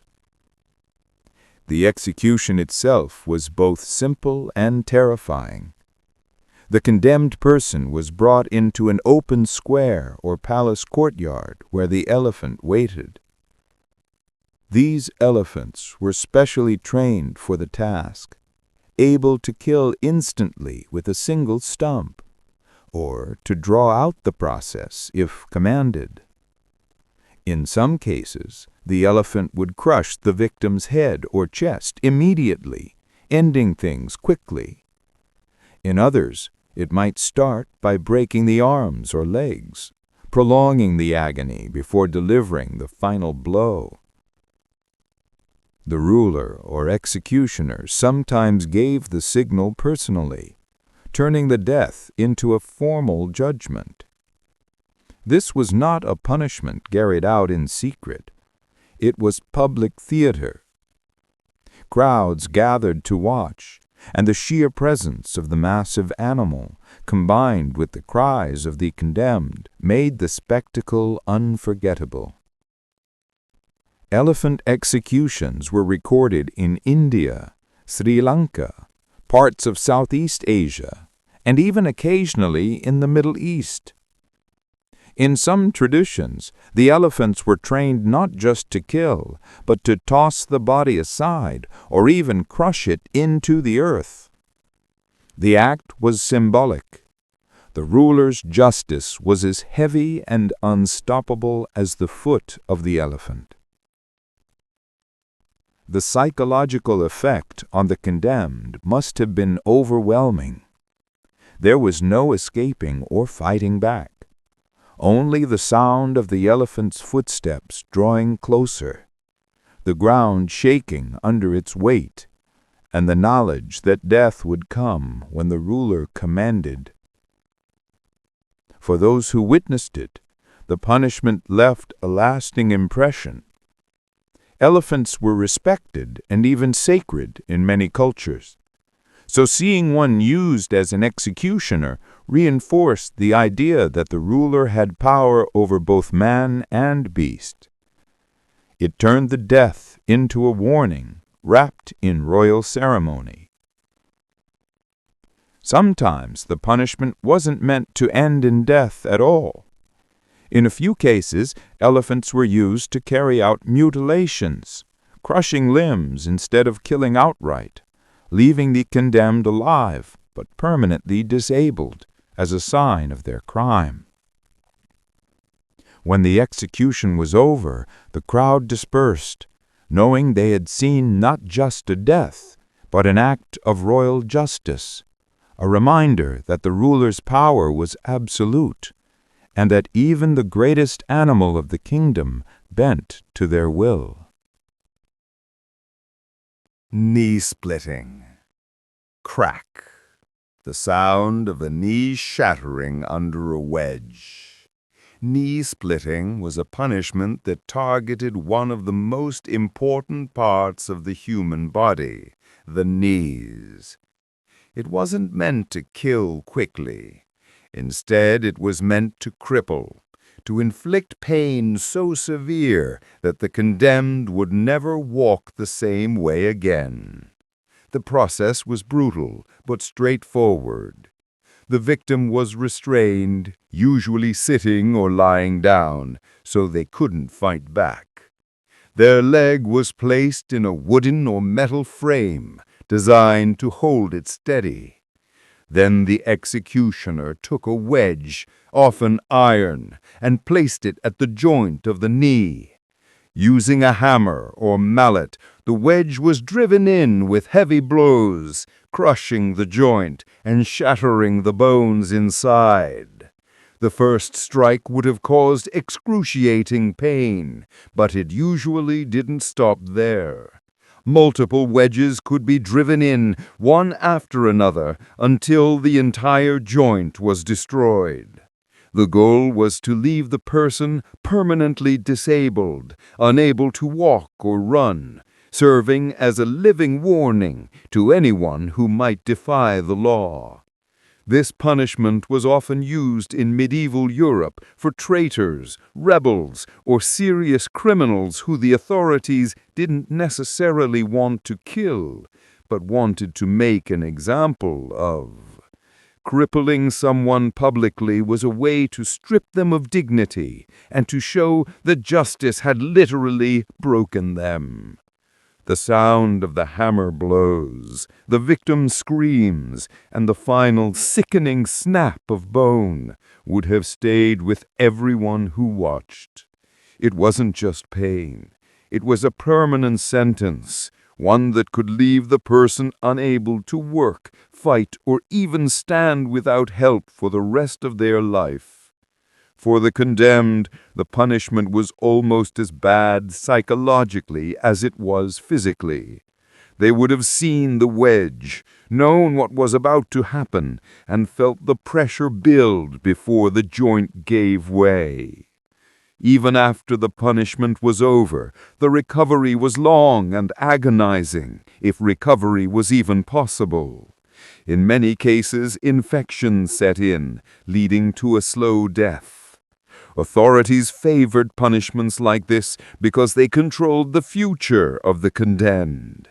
Instead of simply killing them, they turned them into a permanent symbol of law and order.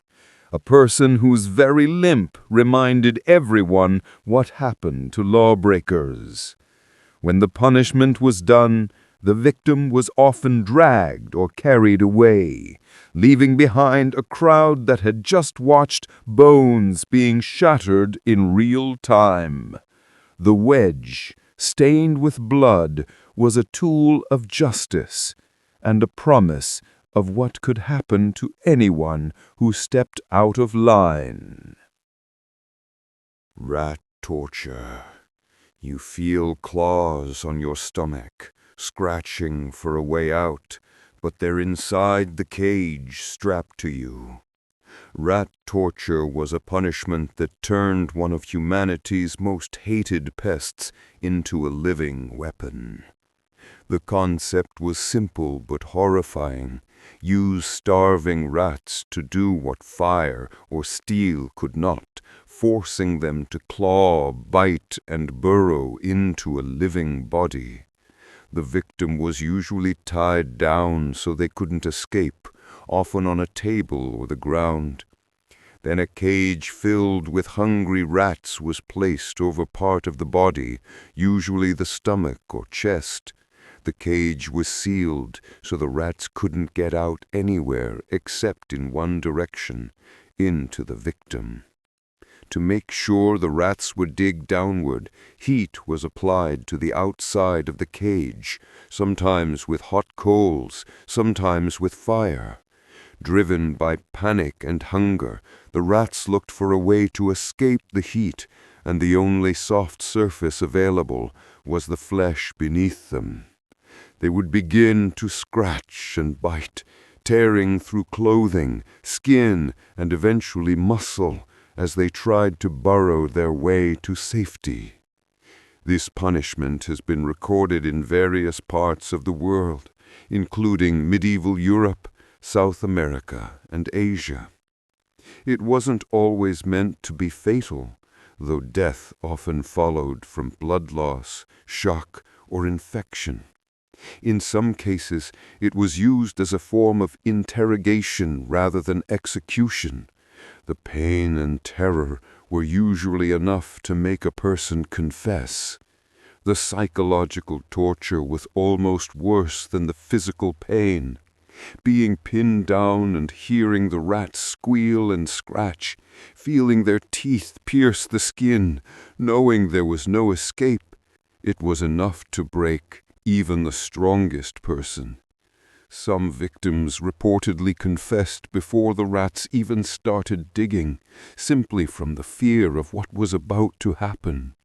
For spectators, rat torture was unforgettable. The screams of the victim, the sight of the writhing cage, and the knowledge of what was happening inside turned the punishment into a gruesome spectacle. It sent a clear message.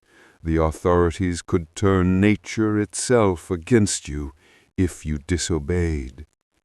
When the cage was finally removed, the damage was horrific.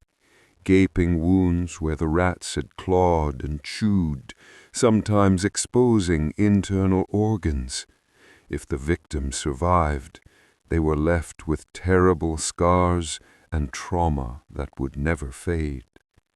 Rat torture was designed to use one of humanity's deepest fears, infestation and being eaten alive, as a tool of control.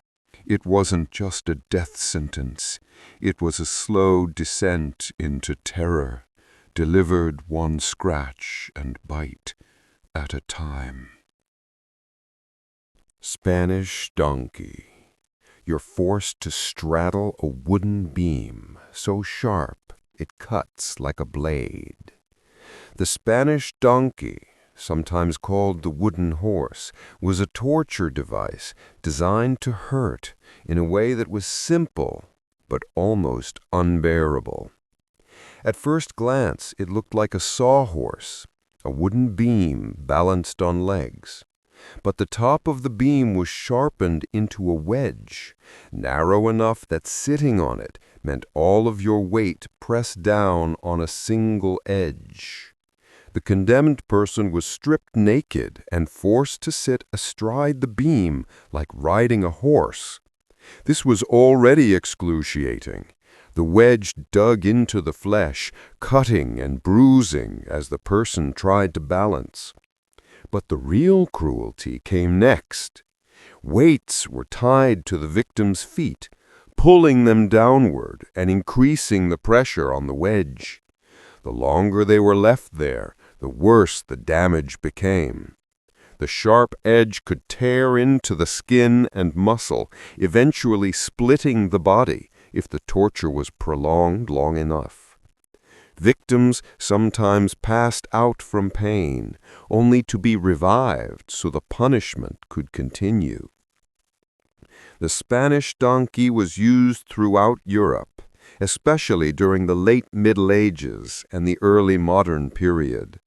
It was a favorite tool of inquisitors and executioners when they wanted to extract confessions or punish without killing, though death from blood loss or infection was not uncommon.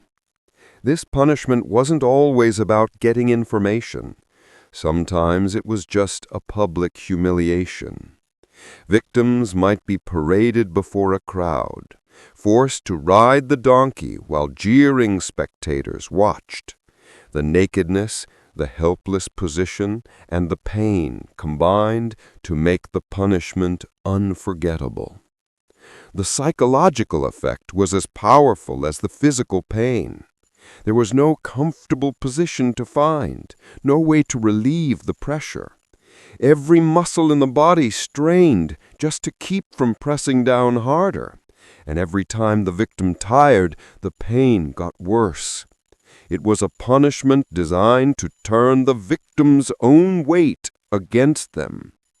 For those who witnessed it, the Spanish donkey was a vivid lesson in the power of authority.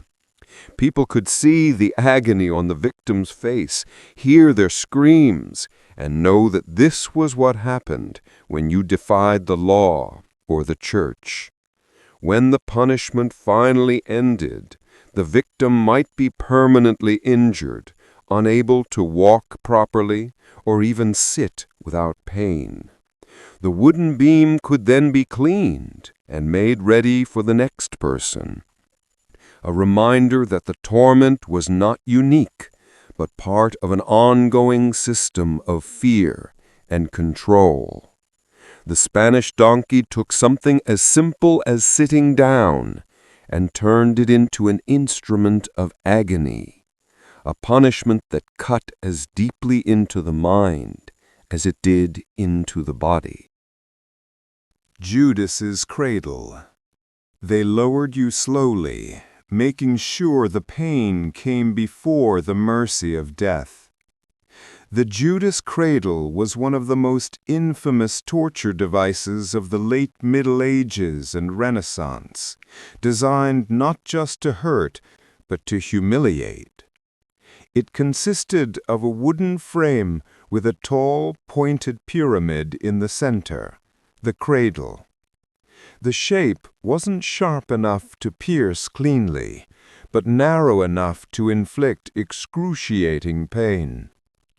The condemned person was stripped naked and suspended above the pyramid, usually with ropes tied around their torso and legs. Then, little by little, they were lowered down until their body rested on the very tip of the point. The entire weight of their body pressed down on a single spot, usually at the groin or anus, creating tearing pain. What made the Judas Cradle especially cruel was how slowly it could be used. The executioners could control exactly how far and how fast the victim was lowered. They could pause, let the person hang in agony, then lower them a bit more. Sometimes the torture went on for hours, even days, as the victim was raised and lowered repeatedly to prolong suffering without causing immediate death. The pain was only part of the punishment.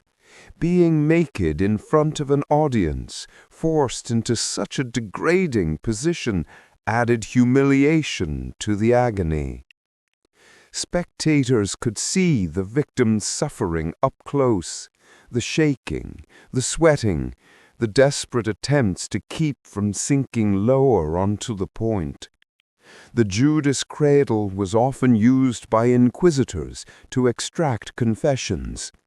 The mere sight of the device was sometimes enough to make prisoners speak, knowing what would happen if they stayed silent. It could also be used as an execution method, slowly causing fatal wounds or infections until the victim died. The psychological effect was devastating. Unlike some punishments that were over quickly, this one kept the victim painfully aware of every second.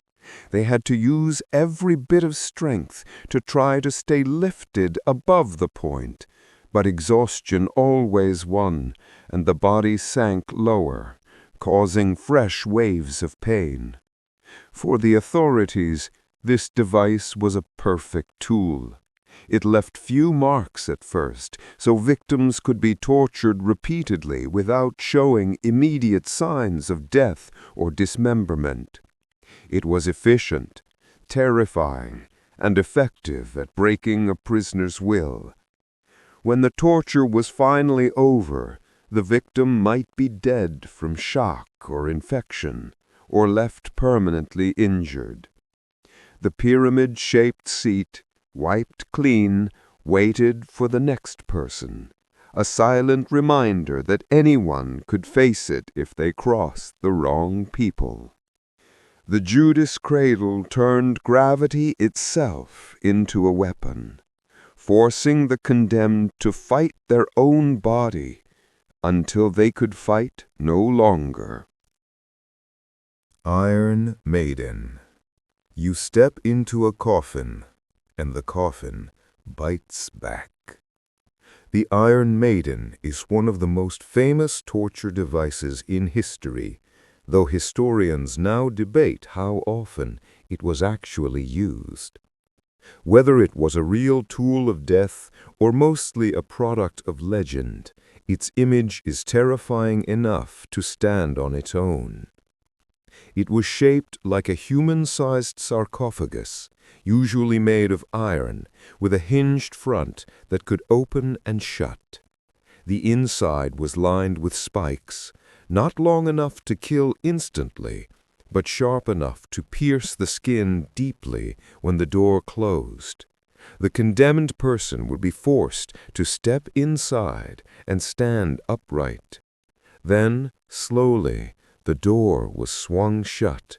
The spikes pressed into the flesh from all sides, chest, arms, legs, even the face, but not quite far enough to cause instant death.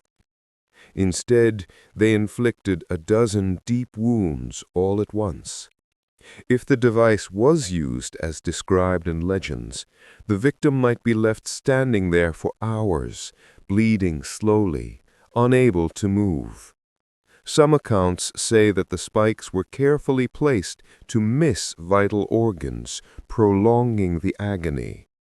The person might die from blood loss, shock, or dehydration, but not right away. Even if it wasn't always used to kill, the Iron Maiden had immense psychological power. The idea of being locked inside a tight, airless space, pierced on all sides, and left to die, was enough to terrify prisoners into confessing before the punishment even began. Simply showing the device to someone could be enough to break their will.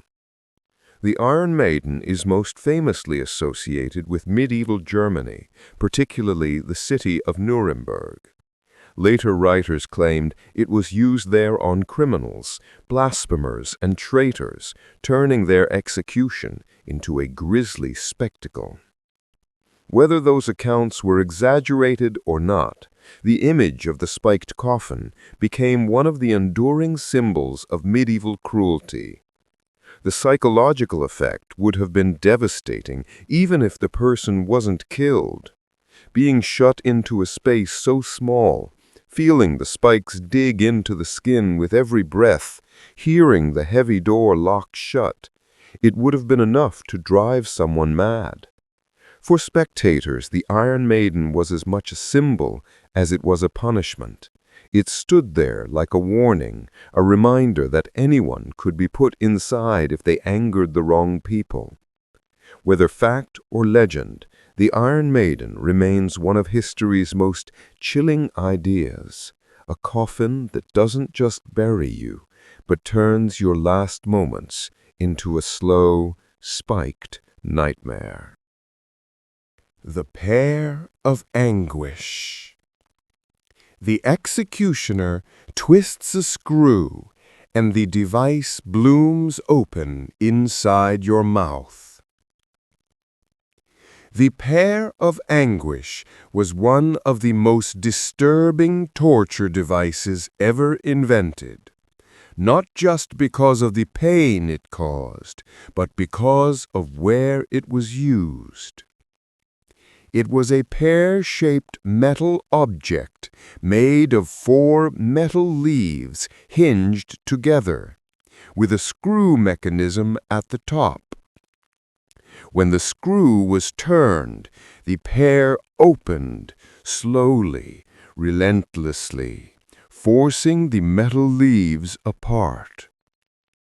The device could be inserted into the mouth, the rectum, or the vagina, depending on the crime the victim was accused of committing.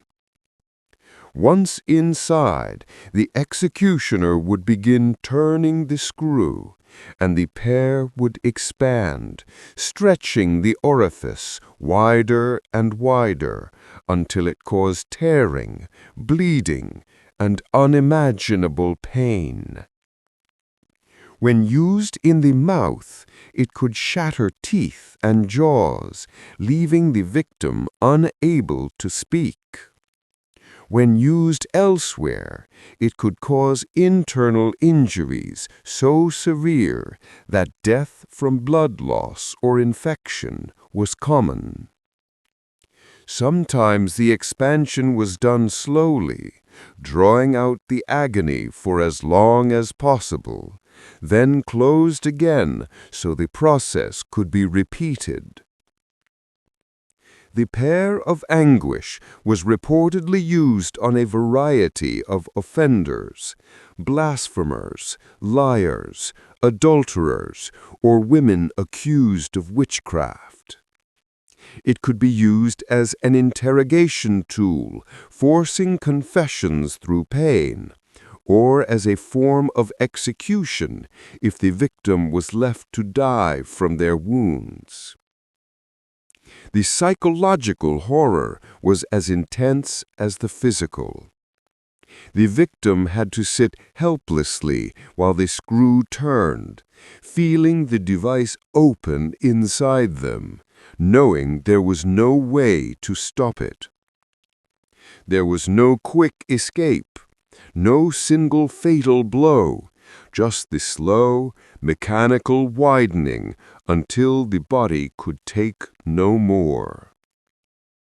Spectators sometimes witnessed the punishment, especially if it was meant as a public warning. Seeing someone gagging, bleeding, or screaming with the device still inside them was enough to terrify anyone into silence or obedience. Whether every reported use of the Pair of Anguish is historically accurate or partly exaggerated by later writers, the concept alone is enough to chill the blood. It turned the victim's own body into the site of their punishment, a private chamber of pain that no one could escape. When the device was removed, if the victim survived, they were often left disfigured or permanently injured. Teeth gone, jaws broken, or internal damage that never fully healed. A lasting mark of what had been done. The Pair of Anguish wasn't just a torture tool. It was a symbol of slow, deliberate cruelty, the kind that worked one twist at a time. Crocodile Shears. a pair of iron pincers, shaped like the jaws of a crocodile, heated until they glow red. These were the Crocodile Shears, a brutal tool of execution used specifically for one kind of criminal, a regicide, someone who attempted to kill or actually killed a king. The shears were designed to do one thing and do it horribly: tear the fingers from the hand of the condemned. The device looked like a long pair of tongs or pliers with serrated jaws shaped like the open mouth of a crocodile. Before use, the shears were placed in a fire until they were blazing hot. The condemned person's hands were restrained, making sure they could not pull away or resist. When the shears were ready, the executioner clamped them around the victim's finger, usually starting with the one that had supposedly committed the crime, the hand that had held the weapon against the king. The red-hot jaws bit down, burning through flesh instantly. Then, with a sharp pull, the finger was torn away. This was done one finger at a time. The executioner might pause between each one, letting the victim scream and the crowd take in the sight and smell of the burning flesh before moving on. Sometimes the entire hand was stripped finger by finger, leaving a charred and mangled stump by the end. Crocodile shears were used in Europe during the late Middle Ages and Renaissance, where regicide was considered one of the gravest possible crimes, an attack not just on a ruler, but on the entire order of society. Killing a king was treason and blasphemy rolled into one, so the punishment had to be severe enough to match. This was usually only the first stage of the execution. After the fingers were removed, the condemned might be hanged, drawn and quartered, or otherwise killed in a way that made a public spectacle. The finger ripping was simply the opening act, a symbolic punishment that destroyed the very tools of the crime before destroying the criminal. The psychological torment must have been as horrific as the pain. Seeing the glowing shears coming closer, feeling the heat on the skin before they even touched, knowing that each finger would be taken one by one, it was torture designed to terrify not only the victim, but anyone watching. For the crowd, it was theater of justice. The symbolism was impossible to miss. The hands that dared to strike the king would never hold a weapon again. When it was over, the shears would cool, blackened and slick with blood, waiting for the next person foolish enough to raise a hand against the crown. Sleep deprivation chambers. You're not beaten, not burned, not cut, but you're never allowed to sleep. Sleep deprivation chambers were one of the most insidious forms of torture ever used, because they didn't rely on physical pain to break someone. They relied on the human mind turning against itself. The goal wasn't to kill, at least not immediately. It was to destroy a person's sanity, one sleepless hour at a time. The setup varied depending on where and when it was used. In some prisons, the condemned was kept in a brightly lit room where lights were never turned off, making it impossible to rest. In others, guards were assigned to wake the prisoner every time they began to drift off, shaking them, shouting, or banging objects until they were fully awake again. In more extreme versions, the prisoner was forced to stand in a narrow cell or even on a small platform where lying down was impossible. Some chambers had floors designed to make resting unbearably uncomfortable, sloped, wet, or covered in sharp material. The idea was simple. Deny the body the one thing it needs most after food and water. After a day or two, the effects began to show. The victim's eyes would become bloodshot, their thoughts slow and confused. After several days, they would start to hallucinate, hearing voices, seeing shapes that weren't there, jumping at shadows. Guards and interrogators exploited this state, questioning the prisoner when they were most delirious to get confessions or information. This form of torture didn't leave visible wounds, which made it especially dangerous. To outsiders, the victim might look unharmed, but inside, their mind was unraveling. Prolonged sleep deprivation can cause memory loss, paranoia, and eventually complete psychological collapse. In some cases, victims died simply because the body could no longer function without rest. Sleep deprivation has been documented in many times and places, from medieval dungeons to modern prisons and war camps. It was popular because it didn't require complex equipment, and because it could be maintained for days or even weeks without stopping. The victim's suffering was stretched out, making them easier to control. The psychological torment was often worse than physical pain. The prisoner was left alone with their thoughts, trapped in a haze where dreams and reality blurred together. The inability to escape or even close their eyes for long became a form of agony in itself. When the torture was finally ended, the victim might never fully recover. Long-term insomnia, anxiety, and mental breakdowns were common. The chamber didn't just punish the body, it shattered the mind.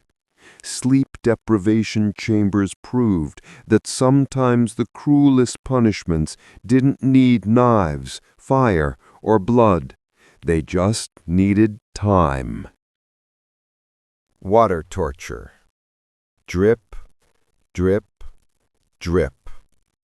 Each drop lands in the same spot until you feel like it's drilling into your skull. Water torture, drip, sometimes called Chinese water torture, though its exact origin is debated, was one of the simplest yet most psychologically devastating punishments ever devised. It didn't rely on knives, fire, or beatings, just water, gravity, and time. The victim was restrained so they couldn't move, usually lying on their back or sitting in a chair, head fixed in place.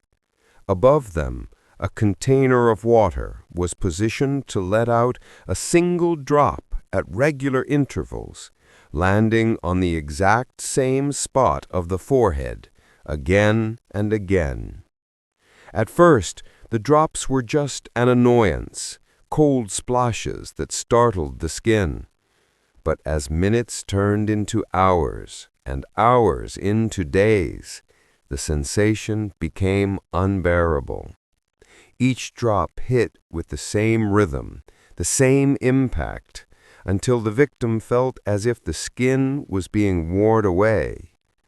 Some described it as feeling like the skull itself was being cracked open by the steady tapping. The psychological effect was the true weapon here. The victim could not escape, could not stop the rhythm, and could not predict exactly when the next drop would fall. The waiting became worse than the drop itself, driving them to anxiety, panic, and eventually hysteria. After long enough, the constant dripping caused pain where it struck, reddening the skin and creating a sensation like burning. Combined with isolation and the inability to sleep, it pushed victims toward mental breakdown. Some would confess to crimes they hadn't committed just to make it stop. This form of torture was reportedly used in Europe as early as the Renaissance and appears in writings about psychological punishment well into the modern era. It required no elaborate tools and could be done anywhere there was water and patience. Interrogators valued it because it left no major wounds or scars. The damage was mostly invisible, but very real. The slow pace was part of the cruelty.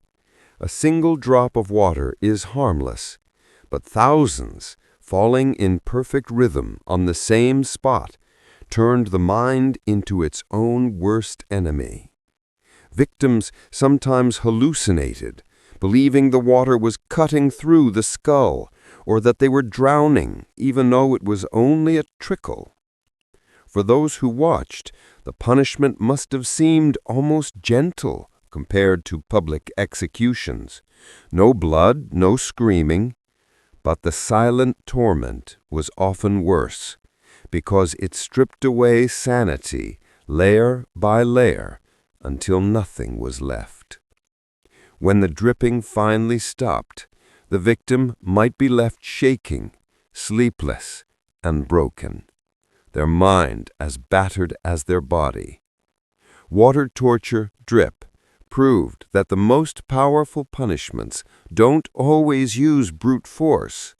Sometimes all it takes is one drop, over and over again, until the mind shatters.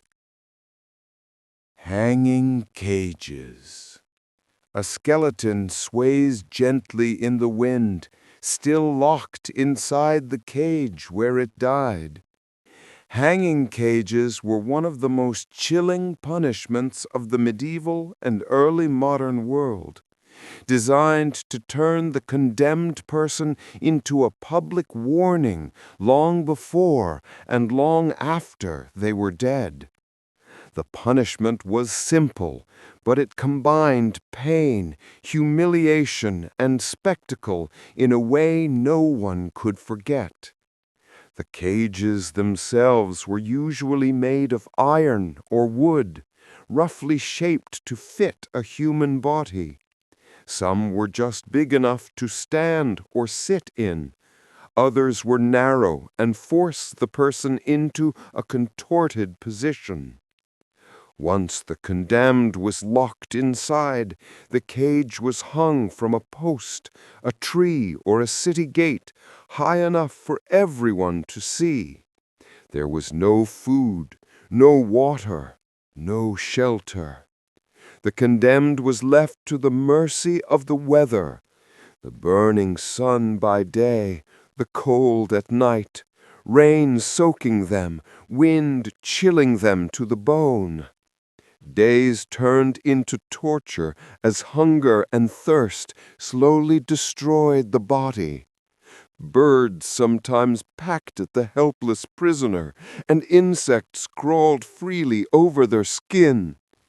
Death usually came from dehydration, starvation, or exposure. It could take days, and the crowd often came to watch, mocking or throwing things at the prisoner. The spectacle was deliberate. Justice wasn't just done, it was displayed for as long as possible. Even after death, the body was often left hanging in the cage. Over time, it decayed in full view of anyone passing by. This was part of the sentence. The corpse became a warning, its empty eye sockets staring down at travelers and townsfolk alike.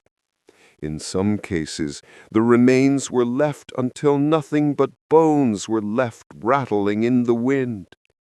Hanging cages were used across Europe for thieves, traitors, pirates, and murderers. In England, this was sometimes called gibbeting. Highwaymen, robbers who attacked travelers, were especially likely to end up in a cage by the roadside where their crimes had been committed. It was meant to remind everyone that the law was watching. The psychological torment was as severe as the physical. The condemned person had to watch life go on beneath them, seeing people pass by while they wasted away inch by inch. The knowledge that their body would remain as a grim landmark even after death only deepened the horror. For everyone else, the sight of the cage served as a permanent lesson. No one could walk past without remembering the crime that had been punished there. Hanging cages turned the criminal into their own punishment, a living warning first, and then a skeleton one, long after the sentence was carried out. Barrel torture. The stench hits before you even see it. A man trapped in a barrel, head sticking out, swarmed by flies. Barrel torture, sometimes called the punishment barrel or drunkard's cloak, was a cruel method of restraint and slow death that combined humiliation, exposure, and physical suffering. The setup was simple. A large barrel, sometimes with holes cut for the arms and head, was used to confine the victim's body. Once sealed inside, the person could not move freely, sit comfortably, or escape. The condemned was placed inside the barrel, with their head sticking out through the top opening. Sometimes their arms were forced out through side holes, leaving them dangling helplessly. In some versions, the bottom of the barrel was cut away so the victim's legs protruded, forcing them to shuffle around carrying the heavy barrel everywhere they went. This punishment had different uses depending on where and when it was practiced. In some European towns, it was used as a public humiliation for drunkards or petty criminals. They would be paraded through the streets wearing the barrel as the crowd jeered and threw garbage. But in more severe cases, the barrel became a death sentence. When used as torture or execution, the person was locked in the barrel for days. Food was sometimes provided, but not enough, and the barrel quickly became filthy. The victim was forced to relieve themselves inside, trapped with the smell and filth as it soaked into their skin. Over time, their body began to rot in the heat and dampness, attracting swarms of insects. If the punishment was allowed to run its full course, the person eventually died of thirst, starvation, or infection. Their head remained exposed the entire time, so passers-by could see their condition worsening by the day. Their face covered in dirt and flies, their body weakening until they could barely lift their head. The psychological horror was just as bad as the physical torment.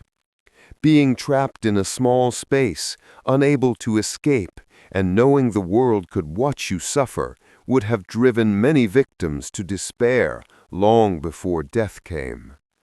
This form of punishment was used in parts of medieval Europe, including Germany and England, as a way to make an example of someone without resorting to immediate execution. It was slow, public and deeply humiliating, exactly the point. When it was finally over, the barrel often held a corpse that had been cooking in its own waste for days. The punishment left behind not just a dead body, but a memory that stuck with everyone who saw it. Justice wasn't always swift. Sometimes it let you rot. Live burial. Earth closes over you, and suddenly there is no sound except your own breathing.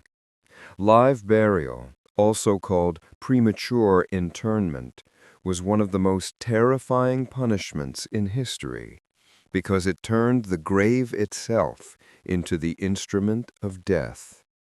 It wasn't quick, it wasn't merciful, and it often wasn't even bloody.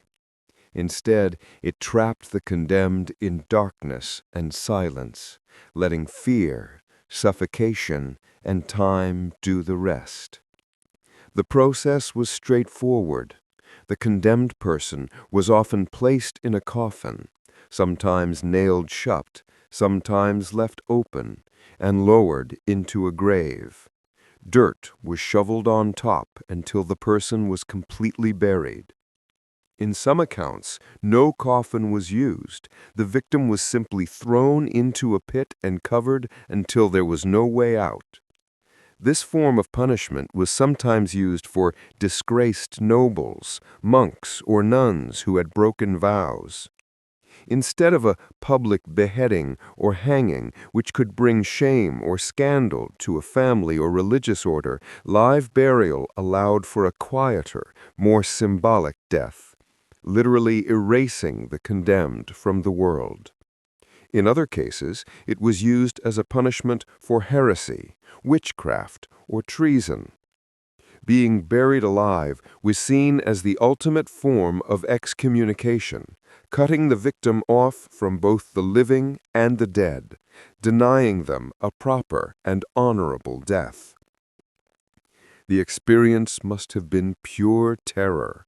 As the dirt piled higher, the air grew heavier. The coffin lid, if there was one, muffled every sound. Eventually, there was no light at all. The victim was left in total darkness, feeling the weight of the earth pressing down, hearing only their own heartbeat and panicked breaths. Death usually came by suffocation. If the person had enough air to survive for a few hours, they would slowly weaken from lack of oxygen, panic setting in as every breath became harder to draw. In some rare cases, the burial was deliberately shallow, allowing the victim to suffer longer, even to claw at the surface before finally succumbing. Witnesses sometimes reported hearing muffled cries from the ground after the burial, a chilling reminder that the condemned was still alive down there. Whether people stayed to listen or walked away, the message was clear. This was a punishment meant to linger in the mind long after the victim was gone. Live burial carried a psychological weight that few other punishments could match. It used one of humanity's oldest fears, being trapped in the dark, as the method of execution. When the grave was finally still, there was no display, no body on view, just a mound of earth. The condemned had been removed from the world completely, leaving behind only the memory of their screams. Walling up alive. You hear the scrape of mortar and the thud of bricks as the opening gets smaller and smaller. Walling up alive, sometimes called immurement, was one of the most claustrophobic punishments in history. It didn't require whips, fire, or blades. It just required a wall, a prisoner, and time. The condemned was locked or chained inside a small alcove, cell, or recess, and then the opening was bricked up, sealing them inside.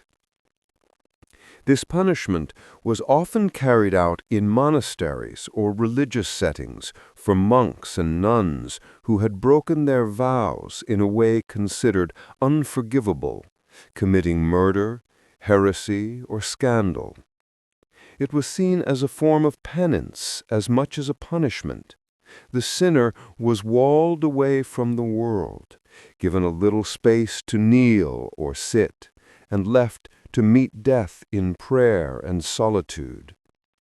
But it wasn't always quiet or spiritual. In castles and cities, immurement was used as a punishment for traitors, criminals, or even rebellious nobles. The space might be barely big enough to stand or crouch, offering no comfort. The wall was closed one brick at a time, with onlookers sometimes present to watch the final block seal the prisoner away forever. Inside, the condemned faced darkness, silence, and a slow death. Sometimes a small opening was left to pass in food and water, allowing the prisoner to linger for days or even weeks before finally dying. In harsher cases, no opening was left at all, meaning death by thirst or suffocation could come in just a few days. The psychological torture was as devastating as the physical. Being shut in, hearing the last sounds of the outside world vanish behind stone, and realizing no one would ever open the wall again must have been maddening. Some prisoners reportedly screamed and begged as the wall was closed. Others prayed until the end, and some sat in stunned silence, already broken before the first brick was laid. The remains sometimes stayed inside the walls for centuries, discovered only when old buildings were torn down. In some churches and castles, bones have been found sitting upright where the prisoner died, a haunting reminder of the punishment's finality. Walling up alive sent a powerful message. This person was not just executed, they were erased. No grave, no marker, no body to recover. The building itself became their tomb. For those who witnessed it, the memory must have been chilling. The slow, deliberate act of closing someone into a wall was not a moment of sudden violence, but a ritual of disappearance.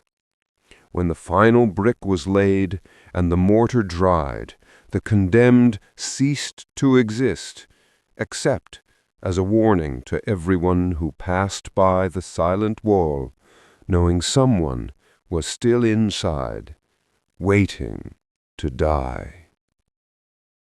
Entombment in lead coffins was a punishment designed to be both final and terrifyingly slow. Unlike a quick execution, this method used suffocation as the instrument of death, locking the condemned into a coffin made of heavy, airtight lead and waiting for the inevitable. Lead coffins were sometimes used as a burial method for the wealthy and powerful. But when used as a punishment, they became a living tomb. The condemned person was forced inside, usually restrained so they couldn't thrash or break free. Then the lid was soldered or sealed shut, cutting off air circulation almost completely.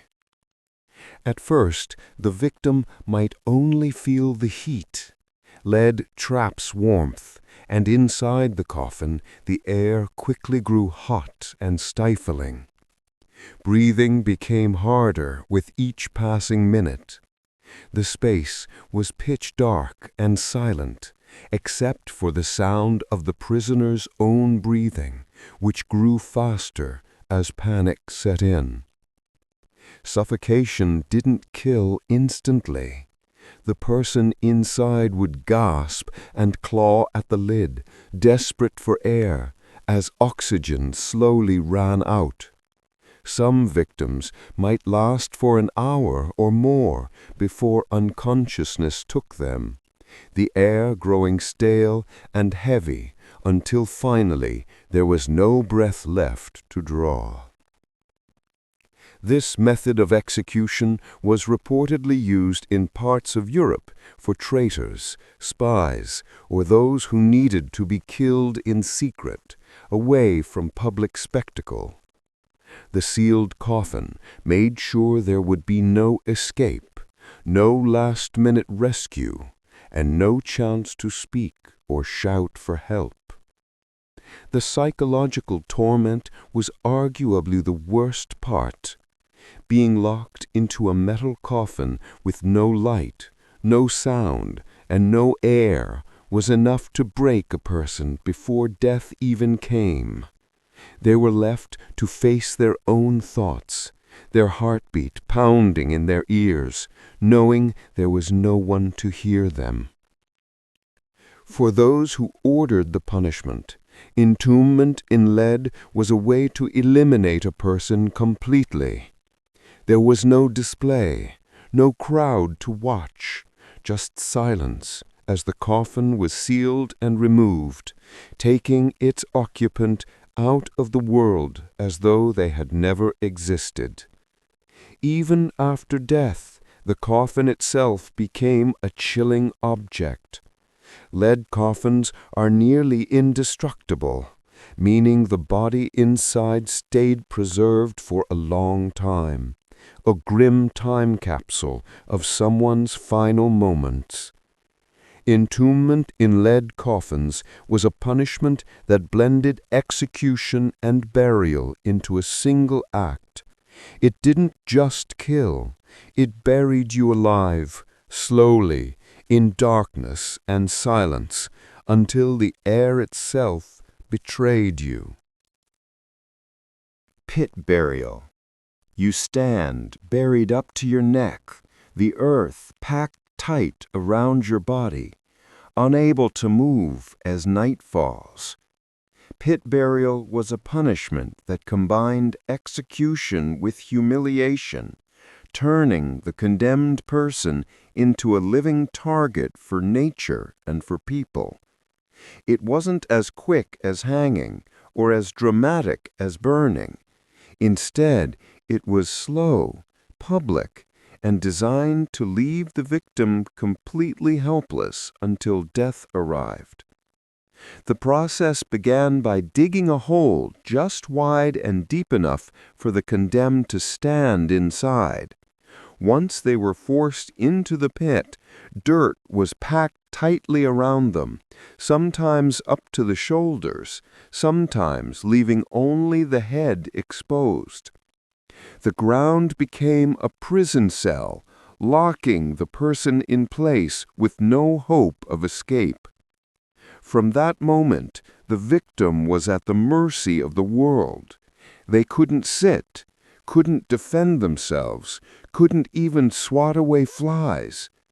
Sometimes the punishment was meant to last only a few hours, but more often it lasted until death.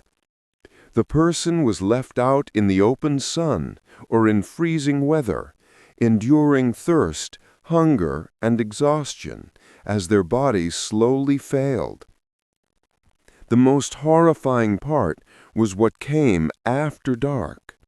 Animals, dogs, birds, rats, or insects would come to investigate. With the rest of the body trapped, the victim could do nothing but watch as scavengers grew bolder, biting at exposed flesh, pecking at eyes, tearing away at whatever they could reach.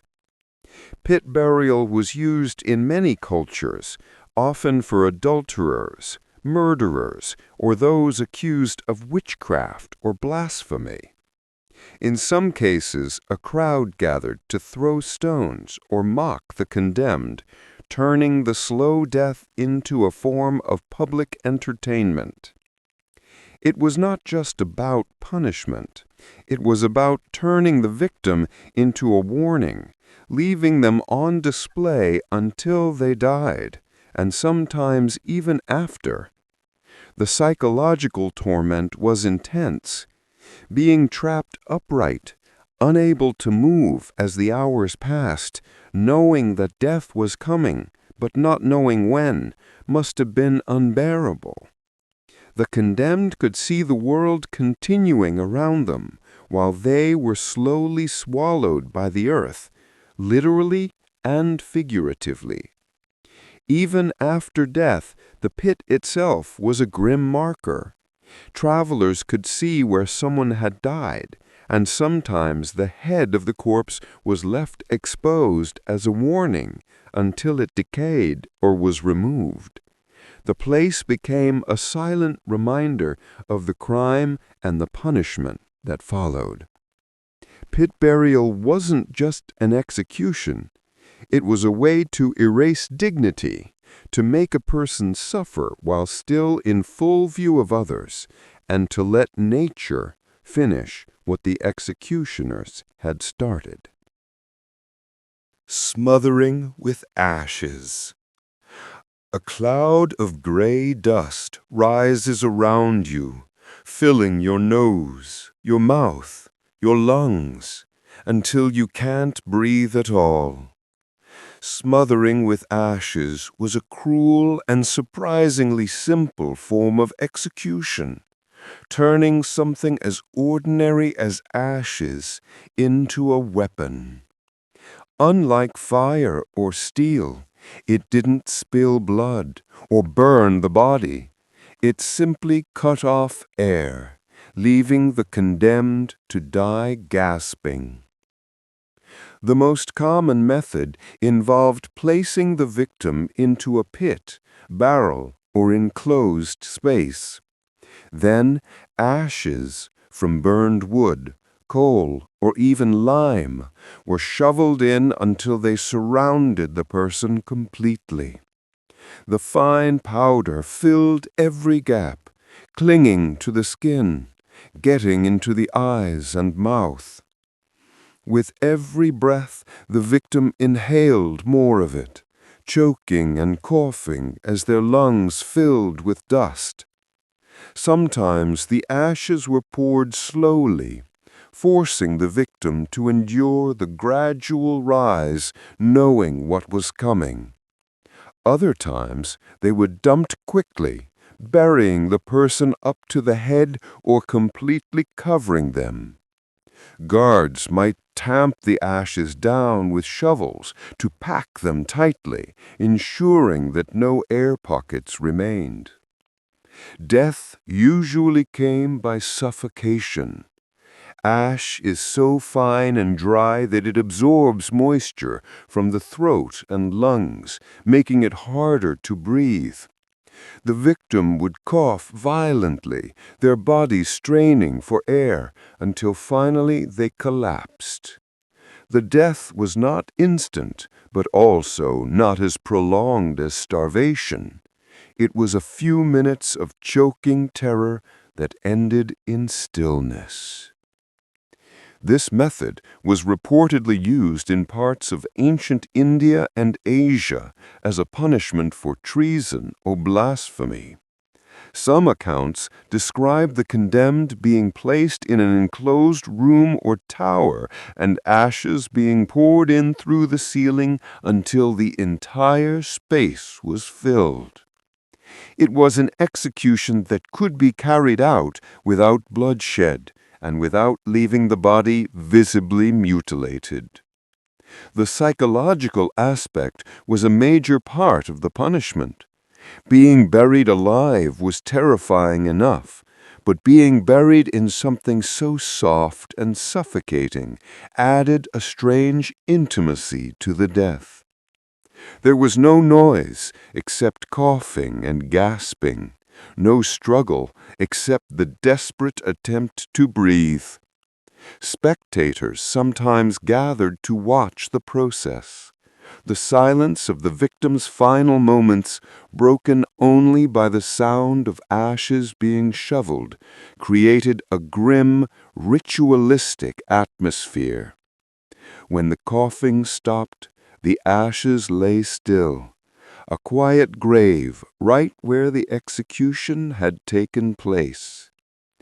Afterward, the ashes might simply be leveled, leaving no marker at all. The condemned was gone, quite literally swallowed by dust, as if they had never existed. Smothering with ashes was a punishment that turned air itself against the condemned, a soft, gray tide that crept higher until it took away the last breath. Earth-filling torture. You watch the dirt rise higher and higher, inch by inch, until it reaches your mouth. Earth-filling torture was one of the most nightmarish punishments ever recorded because it used something as ordinary as soil to slowly kill a person. Unlike being thrown into a grave and buried quickly, this was done deliberately, slowly, making sure the victim was conscious and aware every step of the way. The condemned was usually restrained, tied down in a pit, a trench, or even laid flat in a shallow hole. Sometimes they were bound upright, so they had to stand as the earth rose around them. Then, shovel by shovel, dirt was poured in. At first, it covered their legs, weighing them down, making it harder to move. Soon it pressed on their chest, making breathing more difficult. The pace was slow on purpose. The executioners might stop for a while to let the victim panic, then resume, adding just enough earth to increase the weight and pressure. The sensation of being trapped grew worse as the hours passed. Unable to move, unable to push the dirt away, feeling it press against the ribs until each breath felt like a struggle. This punishment could last for hours or even a full day before the person finally suffocated. The final moments were the most terrifying. As the earth reached the neck and chin, every breath risked pulling in dust and grit. Eventually, the mouth and nose were covered, leaving no air at all. Death came not suddenly, but after a slow, panicked fight for every last gasp. Earth-filling torture has been recorded in various parts of the world, including ancient Persia and parts of Asia. It was sometimes used for serious crimes like treason, murder, or desertion. The slow pace made it as much a public spectacle as an execution, allowing crowds to watch the victim disappear a little at a time. The psychological aspect was devastating. Even before the dirt reached the chest, the weight itself was crushing. The condemned would feel the soil pressing down, heavier with each shovelful, as if the earth itself was swallowing them. The hopelessness of seeing the world from ground level, knowing that escape was impossible, could break a person mentally before death even arrived. For onlookers, this form of execution was unforgettable. Watching someone vanish under a rising tide of dirt left a powerful impression. A living person being turned into part of the ground right before their eyes. It was meant to remind everyone that justice was inescapable, that the earth itself could become the executioner. When the last bit of earth was in place, the executioners often patted it down flat, leaving no trace except a fresh mound. The victim was gone, consumed by the soil in front of everyone. Earth-filling torture turned death into a slow burial you were forced to feel, one heavy shovelful at a time. Thumbscrews. Crunch. the sound of bone and nail giving way under relentless pressure. Thumbscrews were a simple but brutally effective device used to extract confessions, punish prisoners, or simply cause pain as a warning. Unlike some elaborate torture machines, thumbscrews were small enough to fit on a table, but the agony they caused was unforgettable. The device was made of two metal bars connected by a screw mechanism. The victim placed their thumbs, or sometimes fingers, between the bars, and then the executioner slowly turned the screw. With each twist, the bars pressed closer together, crushing the flesh, bruising the nail bed, and eventually splintering bone. The pain was sharp and immediate, but what made thumbscrews especially terrifying was their slowness. The executioner could pause at any moment, hold the pressure steady, then twist again. The victim had to sit and feel the bones in their fingers grinding together while the screw kept turning. Thumbscrews weren't just used on thumbs. In some cases, they were applied to toes, or even larger versions were used on entire hands. The goal was always the same: create intense pain without killing the victim. This made them popular for interrogations because the person being tortured could survive and be questioned again if necessary. They were widely used in Europe during the Middle Ages and Renaissance, particularly during witch trials and inquisitions. Accused witches, heretics, or rebels might be subjected to thumbscrews to force a confession. The device was portable, cheap, and easy to use, which made it one of the most common tools of pain during this period. The psychological effect was almost as bad as the physical pain. The condemned person could see the device, hear the screw turning, and feel the pressure increasing millimeter by millimeter. They knew exactly what was coming, but there was nothing they could do to stop it. Many confessed to anything just to make the torture stop. Crowds didn't always witness thumbscrew torture the way they did public executions, but when it happened in a courtroom or a town square, it made a lasting impression. Seeing someone writhe and scream over something so small showed just how powerful pain could be. When the torture was finished, the victim was left with shattered bones, bleeding nail beds, and fingers that were permanently twisted or useless. In some cases, the nails were torn off completely, or the tips of the fingers were flattened beyond repair.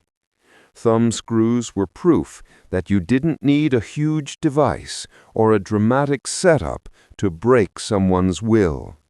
All you needed was a simple screw, a little time, and the willingness to keep turning. Head crusher.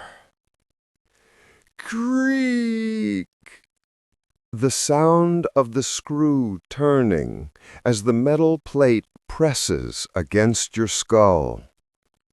The head crusher was a torture device designed to do exactly what its name says: crush a person's head slowly, one turn of the screw at a time. It wasn't built for a quick death. It was built to maximize fear and agony, letting the victim feel every second as their skull was squeezed like a vice. The device consisted of a metal frame with a chin rest at the bottom and a dome-shaped cap at the top. The victim's head was placed inside, chin against the lower bar, skull against the upper plate. Then, using a large screw at the top, the executioner turned the mechanism, forcing the plate downward. At first, the pressure caused pain in the jaw and teeth. As the screw kept turning, the force increased, breaking teeth, shattering the jaw, and crushing the facial bones. The victim's eyes bulged from the sockets as the skull compressed. With enough turns, the skull would crack entirely, and the eyes could even pop out. The head crusher was often used not as an execution method, but as an interrogation tool. The torturer could stop at any point, leaving the victim alive but disfigured, and threaten to resume if they didn't talk. This made it a favorite during inquisitions and witch trials, where confessions were more valuable than quick deaths. Psychologically, the device was horrifying even before it was used. Just being strapped in, hearing the squeal of the screw, feeling the first touch of pressure was enough to break some prisoners. The victim knew that every turn meant more pain, more damage, and that their death or disfigurement was entirely in the hands of the person turning the handle. Spectators sometimes witnessed the process, especially when it was meant to terrify others. The sight of someone's head slowly being compressed, their screams growing louder until they turned into gurgles, was unforgettable. The authorities wanted people to know that no one could resist the power of the court or the church, that resistance would literally crush you. For those who survived partial use of the head crusher, the aftermath was brutal. Broken jaws, missing teeth, crushed facial bones, and permanent disfigurement were common. Some victims could no longer speak or eat normally for the rest of their lives, serving as a living warning to others. When used to the end, the device left a grisly sight. A head reduced to pulp, blood and brain matter leaking from the shattered skull. The crusher was then cleaned and made ready for the next prisoner, a quiet, waiting threat.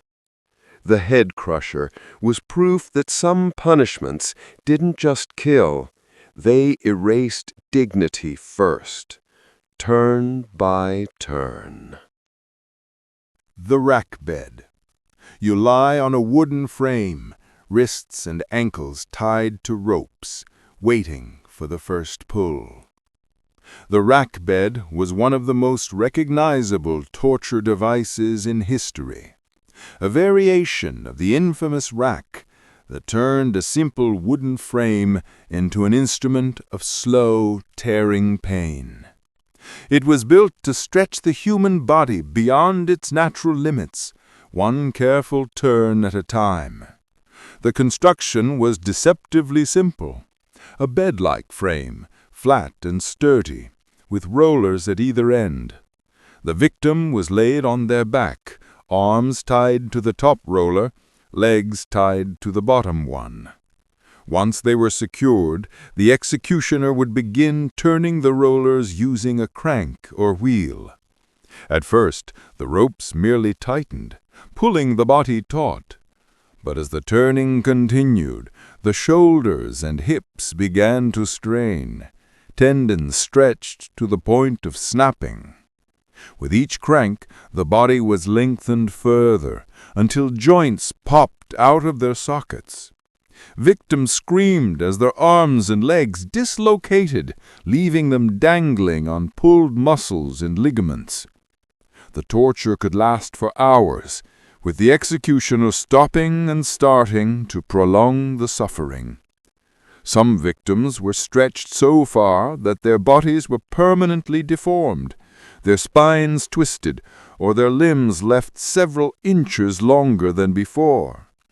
In extreme cases, the stretching tore muscles completely or even ripped the body apart. The rack bed wasn't always used to execute. More often, it was used to interrogate. Authorities use the pain to force confessions or to make prisoners reveal information.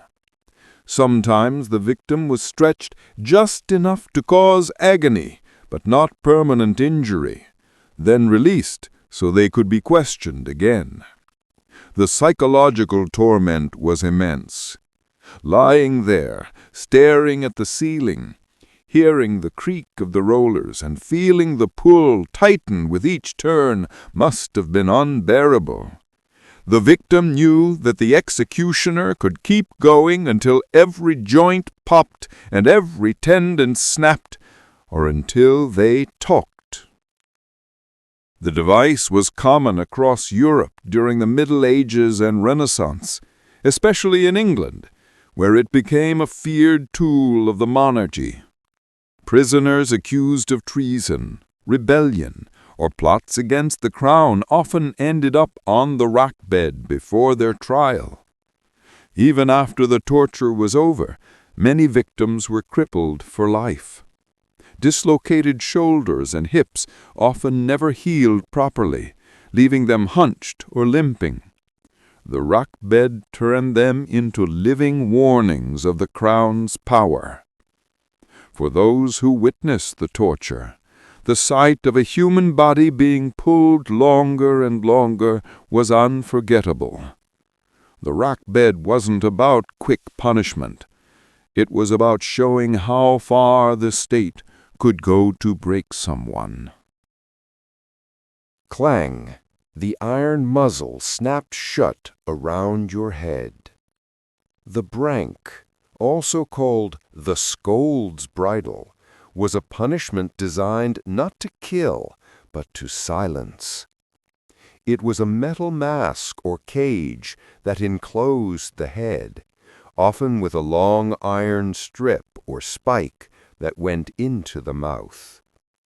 Once locked in place, the victim couldn't speak, or, if they tried, the spike pressed painfully into the tongue, cutting or tearing it. This device was most often used on women accused of being scolds, a term for someone who was seen as loud, argumentative, or gossipy. In a society that valued quiet, obedient wives, the Brank became a way to enforce silence through pain and public humiliation. The mask itself could take different forms. Some were simple cages that fit around the head, while others were shaped like grotesque faces with animal ears or horns, meant to add mockery to the punishment. The tongue spike was the most feared part, a flat piece of metal or sharp stud that held the tongue down, making speaking impossible and swallowing difficult. Once locked in, the victim was paraded through the streets for everyone to see. Sometimes a chain was attached to the bridle, and the condemned was led like an animal through the marketplace. The crowd would jeer, throw things, or mock them, turning the punishment into a public spectacle.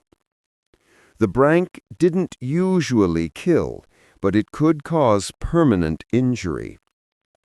If the victim tried to talk or struggled, the tongue could be pierced or torn. Infection was common, and some people were left unable to speak clearly for the rest of their lives. The psychological damage was just as deep. The shame of being displayed, the pain of the device, and the helplessness of not being able to defend oneself.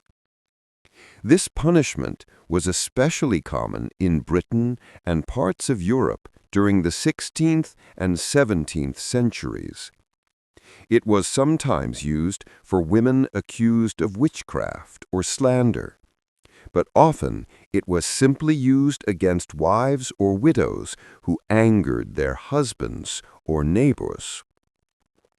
It was a way to control not just crime, but behavior, to enforce silence on those whose voices were considered too loud.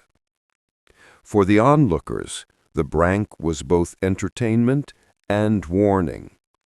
Seeing someone led through town in an iron muzzle left a strong impression.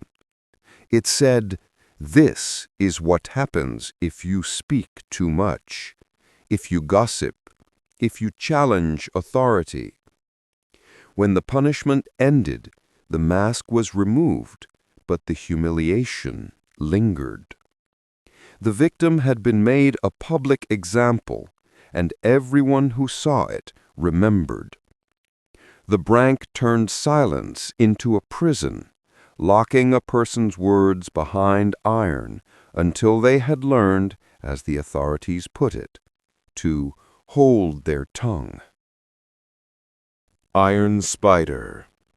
4 curved iron claws, glowing red from the fire, waiting to tear flesh from bone. The iron spider, sometimes called the breast ripper, was one of the most horrifying torture devices specifically designed for women. It was a metal tool shaped like 4 hooked talons, arranged in a way that resembled a spider or claw. Once heated until it was red hot, it was used to rip the breasts off women accused of adultery, blasphemy, or other moral crimes. The punishment was carried out in public as a warning to others. The condemned woman was stripped to the waist and restrained, often tied to a post so she could not move. Then the executioner pressed the iron spider against her chest, the claws sinking into the flesh. With a violent pull, the breast was torn away. In some cases, both breasts were removed one after the other, sometimes with pauses in between to let the woman scream and the crowd absorb the message. The heat of the claws cauterized the wound slightly, but the pain was unimaginable, burning, tearing, and crushing all at once. The iron spider wasn't always heated.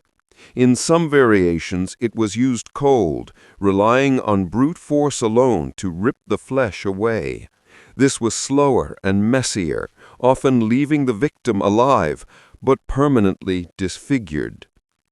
Death could follow from blood loss or infection, but the point of the punishment wasn't always to kill immediately. It was to shame and destroy. This device was used in parts of medieval Europe and during the witch trials of the early modern period. Women accused of adultery, infanticide, or heresy were frequent victims, as the punishment was meant to target what society saw as their sinful femininity. It was both a physical sentence and a symbolic one. The removal of the breasts was meant to strip away sexuality, motherhood, and identity in one brutal act.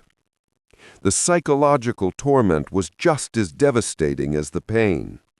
Being publicly stripped and mutilated, hearing the crowd's reaction, knowing that this was the last memory the world would have of you, it was a punishment designed to erase dignity as well as life. For the spectators, the iron spider was a horrifying sight. The screams, the smell of burning flesh when the claws were heated, the blood running down the body, all of it combined to make a spectacle no one could forget. It was theater as much as justice, meant to frighten every woman watching into obedience. When the execution was over, the victim was often left to die slowly or was executed by another method to finish the sentence. The iron spider, wiped clean, waited for the next accused. This punishment turned the human body into the stage and the pain into the message. Break the rules, and you be broken too. Wooden horse. You're forced to straddle a sharpened wooden beam, and your own weight becomes the weapon. The wooden horse was a punishment designed to be as humiliating as it was agonizing. At first glance, it looked like a simple wooden beam, mounted horizontally on legs like a sawhorse. But the top edge was cut into a sharp, narrow angle, not quite enough to pierce skin immediately, but enough to feel like sitting on a blade. The condemned person, usually stripped naked or nearly so, was hoisted up and forced to sit on the beam, straddling it.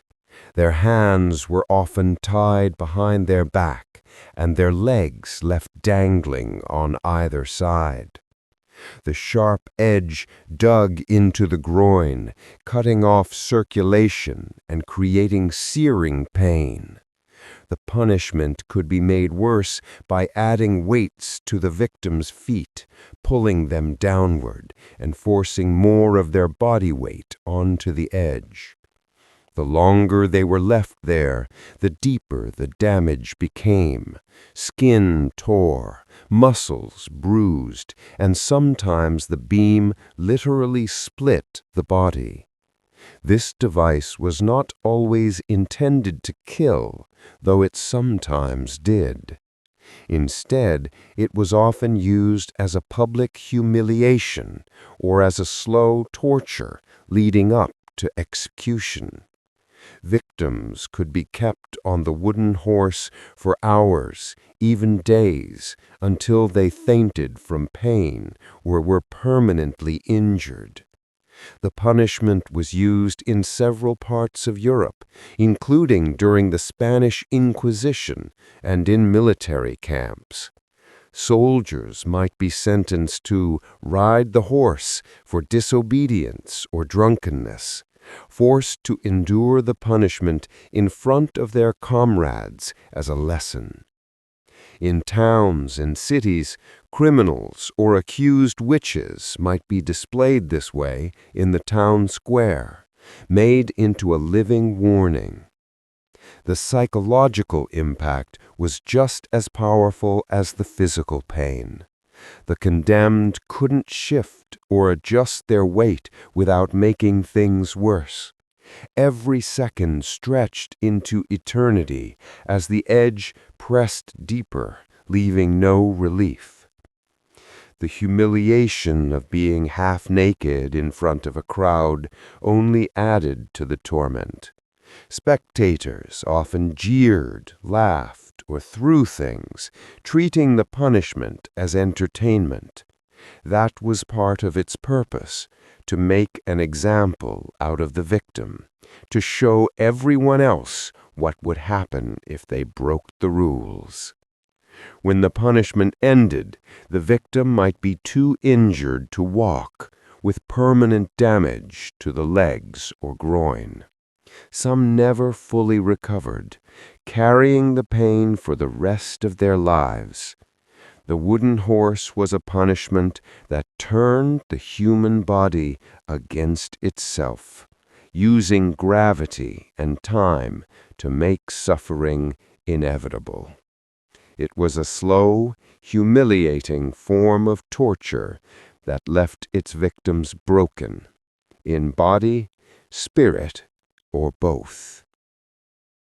Iron boot. Clang.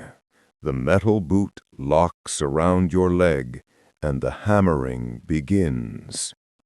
The iron boot was a torture device designed to turn the human leg into splinters. It looked like a heavy metal boot or greave that fit over the lower leg and foot, sometimes both legs at once.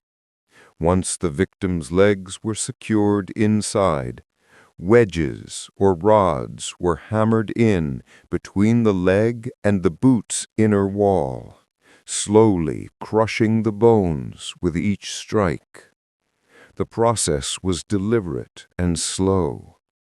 After the victim was seated and restrained, the executioner would place the boot on their leg and tighten it.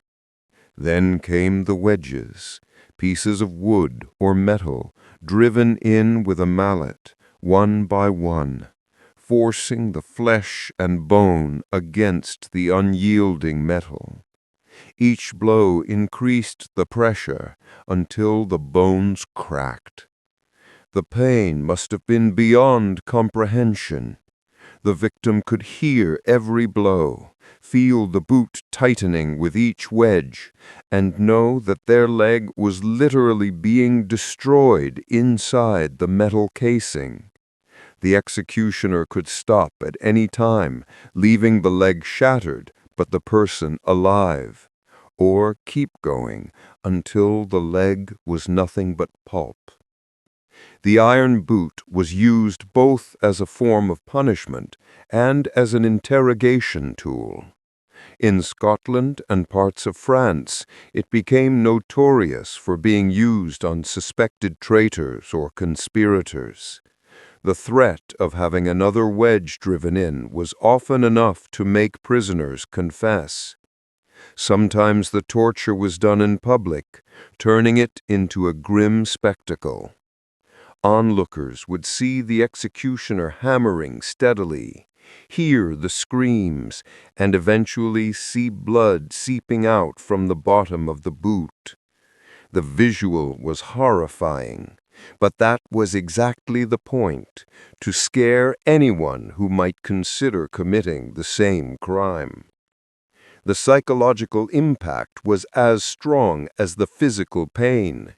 Being unable to move, watching the executioner prepare the next wedge, feeling the boot get tighter with every strike, it created a kind of terror that broke the victim's will long before the leg was fully crushed. For those who survived, the aftermath was devastating. A crushed leg meant permanent disability. Many victims were left unable to walk, hobbling on crutches for the rest of their lives. In some cases, amputation became necessary due to infection or gangrene from the injuries. The iron boot showed how a simple device could be turned into one of the cruelest punishments ever invented. It didn't just cause pain. It destroyed a person's ability to stand, fight, or flee ever again. Garrote Chair. You sit in the chair, and a cold metal collar closes around your neck. The Garrote Chair was one of the most widely used execution devices for centuries, designed to kill by strangulation. Unlike hanging, which used the drop to snap the neck, the garrote killed slowly, crushing the throat until the condemned suffocated, often right in front of a crowd. The chair itself was simple, a sturdy wooden seat with a tall back, fitted with a metal collar at neck height. Once the prisoner was seated and their hands were bound, the collar was locked around their throat. Behind the chair was a long metal screw or lever that tightened the collar with each turn. At first, the pressure made breathing difficult. The condemned might cough, gasp, or thrash against the ropes holding them. With each twist of the screw, the collar tightened, crushing the windpipe and carotid arteries. Some versions of the garrote included a pointed spike on the inside of the collar that pierced the back of the neck as it tightened, severing the spinal cord for a quicker death. The execution was usually done in public. Crowds gathered to watch as the condemned sat facing them, the chair elevated so everyone could see. The slow turning of the screw was deliberate, giving spectators time to watch the prisoner's face change as the life was squeezed out of them. The garrote was popular in Spain, Portugal, and parts of Latin America for centuries. It was used for common criminals, political prisoners, and rebels alike, and was seen as a more civilized alternative to hanging, cleaner, more controlled, and less likely to go wrong. In Spain, it remained the official method of execution until the 20th century. For the condemned, the psychological torment began long before the screw turned. Being led to the chair, seeing it waiting, hearing the collar click shut, it must have been enough to make their heart pound. They were fully conscious, fully aware, and forced to sit still while death was brought to them slowly. The moment of death was quiet compared to other methods. No flames, no blood, just a sound of the screw tightening and the final choking gasp as the body went limp. For the authorities, this made the garrote an effective way to demonstrate justice without creating a gruesome mess. Even after the body was removed, the chair itself remained a chilling symbol. Its presence in the town square or prison courtyard reminded everyone what awaited traitors and murderers. The Garrote Chair turned execution into a controlled clinical act, one turn of the screw at a time, until there was nothing left but silence. Collar of shame. An iron collar digs into your neck, its weight pulling you down, but the spikes force you to stay upright. The collar of shame was a punishment that didn't kill quickly, but made every hour a battle between pain, exhaustion, and gravity. It was usually an iron ring fastened tightly around the neck, often studded with outward or inward-facing spikes, and sometimes weighted to make it even harder to bear. Once the collar was locked in place, the condemned person was forced to stand, sit, or even walk around wearing it. The spikes prevented them from lying down or leaning their head too far in any direction. If they slumped forward from fatigue, the spikes stabbed into their skin, forcing them back upright. The punishment could last for days. Some versions of the collar were so heavy that they caused deep bruising on the shoulders and neck. Others had spikes on the inside that pierced the skin constantly, leaving painful wounds that could become infected if the person was forced to wear the device for long periods. This method was used in parts of medieval Europe, particularly in monasteries or small villages where public humiliation was seen as a corrective measure. People accused of theft, blasphemy, adultery, or drunkenness might be forced to wear the collar as a way to repent in public. They were often placed in a public square or outside a church where everyone could see them. The psychological toll was as heavy as the iron itself. The condemned person had to endure not only the physical pain, but also the humiliation of being on display, unable to rest or hide from the gazes of neighbors. Every passer-by could see the collar digging into their neck, see the blood where the spikes had broken the skin, and know exactly why they were being punished. Unlike executions, which ended quickly, this was a slow form of social death. Days of standing in the same spot, sleep-deprived and in pain, could leave the person physically broken and mentally shattered. For the crowd, it was a visible reminder that justice was always watching. The collar itself was often displayed when not in use, hanging on the church or town hall wall like a warning sign. Its mere presence was enough to keep people in line. Everyone knew what it felt like, or knew someone who had worn it. When the punishment was finally over and the collar removed, the condemned person often bore deep scars on their neck as a permanent reminder. The pain faded eventually, but the memory of standing there, helpless and exposed, lasted much longer. The collar of shame was not meant to kill. It was meant to grind someone down slowly, 1 hour at a time, until their spirit was as heavy as the iron they were forced to carry. Shaming Pillories. The crowd gathers, laughing and shouting, as your head and hands are locked into place. Pillories were one of the most iconic punishments of the medieval and early modern world. They weren't designed to kill, though they sometimes did, but to humiliate.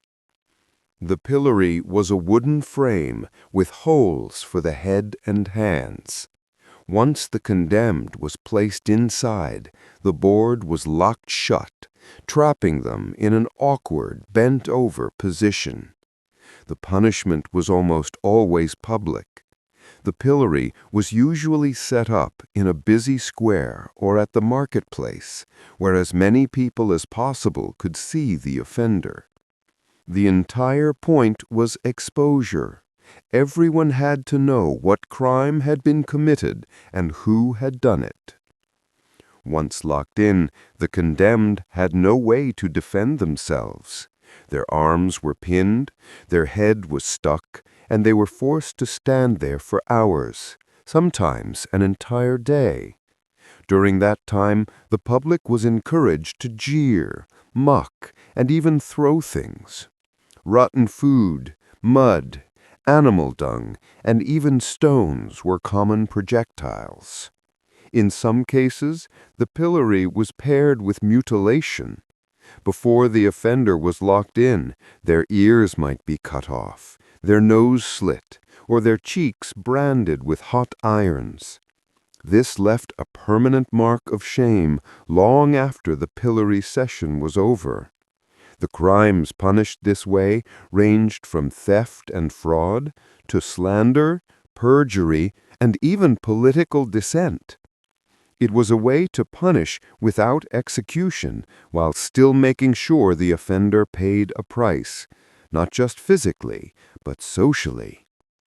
The psychological toll was enormous. Being stuck in place, unable to wipe away the filth thrown at you or avoid the insults, was a form of public humiliation that could ruin a person's reputation forever. Even after being released, they had to face the same neighbors who had just mocked and humiliated them. Some pillory punishments turned deadly when the crowd got out of control. If stones or heavy objects were thrown, offenders could be seriously injured or killed. Authorities sometimes used this to their advantage, letting the mob do what the law technically hadn't sentenced.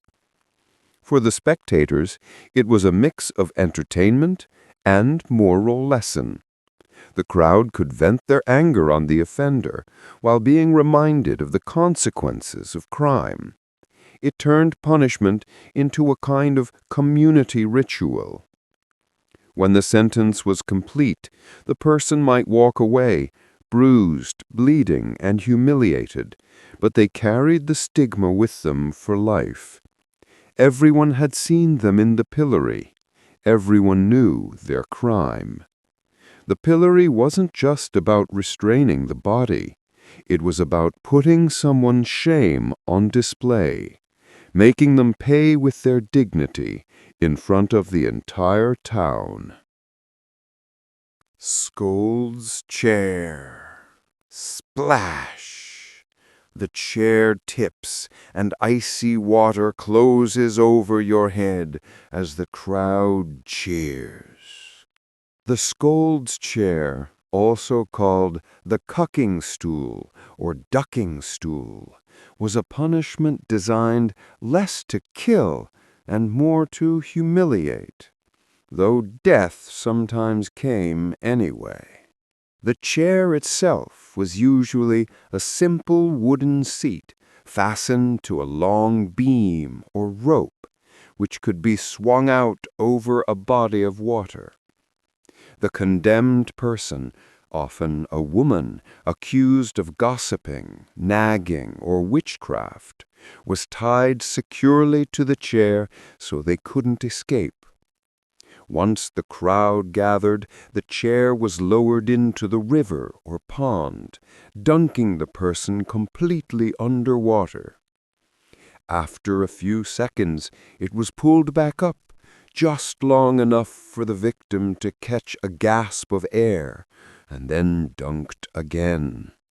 This could go on for minutes or even hours, depending on the severity of the punishment.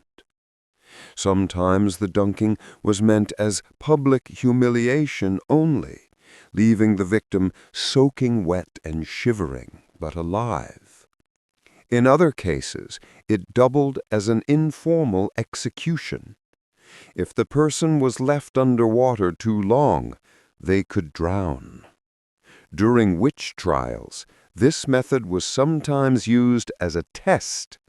If the accused floated, they were considered guilty of witchcraft, and if they sank, they were innocent, but likely dead by the time anyone pulled them out. The punishment was almost always done in public, turning it into entertainment. Crowds jeered, laughed, and sometimes even threw things at the person in the chair. The humiliation was part of the sentence. Everyone was supposed to see the offender's shame. The psychological effect was just as punishing as the physical. Being strapped down, unable to control when you went under or when you came up, was terrifying. Each dunk was a near-death experience, leaving the victim sputtering, coughing, and panicking before being plunged under again. The cold water added another layer of torment. In winter, it could be freezing, sending the body into shock. Even if the victim survived, they risked hypothermia, pneumonia, or other illnesses that could kill them later. This punishment was most common in England, Scotland, and colonial America between the 15th and 18th centuries. It was seen as a lesser penalty, a way to punish without execution. But for those who went through it, it could be just as deadly. When the dunking was done, the victim was usually untied and left to crawl home on their own, soaked, shivering, and humiliated. The sight of someone dripping wet and coughing as they stumbled through the village served as a powerful reminder: step out of line and you could be next. The Scold's chair turned water into an instrument of control, using fear, humiliation, and the constant threat of drowning to keep people silent. Skull masks. A grotesque metal mask is shoved over your face, locking you into a twisted grin you didn't choose. Skull masks were a form of punishment that focused on humiliation as much as pain. These were metal masks, often shaped like death's head, demons, or grotesque animals designed to turn the condemned person into a living symbol of shame. Once fastened, the mask completely covered the face, with only small holes for breathing and seeing. The masks could be heavy and uncomfortable, pressing into the skin and making it difficult to speak or eat. Some were lined with spikes that dug into the cheeks or tongue if the wearer tried to move their mouth. Others had exaggerated features, long noses, gaping mouths, horns, meant to mock the person's supposed crime. This punishment was most often used for people accused of gossip, blasphemy, drunkenness, or lewd behavior. The condemned would be paraded through the streets or forced to stand in a public place wearing the mask for hours or even days. The goal wasn't to kill them, it was to make them an object of ridicule. Spectators jeered, laughed, and sometimes threw things, treating the condemned as a form of living entertainment. The mask turned the punishment into theater, making sure everyone in town could see the face of the person who had broken the rules. The psychological torment was enormous. Being forced to wear a grotesque face, unable to remove it, stripped a person of dignity and identity. They weren't just being punished, they were being turned into a character, a walking warning for everyone to avoid becoming like them. In some cases, the masks were fitted with bells or rattles so that everyone could hear the offender coming from a distance, adding even more shame. The weight of the mask could cause bruising, neck strain, or headaches after hours of wearing it. These masks were used throughout medieval Europe and into the Renaissance, particularly in Germany, Italy, and England. Some still survive in museums today, strange, grinning faces made of iron, each with its own cruel personality. When the punishment ended, the mask was removed, but the humiliation lasted much longer. Everyone had seen the offender paraded through the streets. Everyone had laughed, and everyone knew their crime. The memory of the mask clinging to their face became a permanent part of their reputation. Skull masks showed that punishment didn't always have to spill blood to be effective.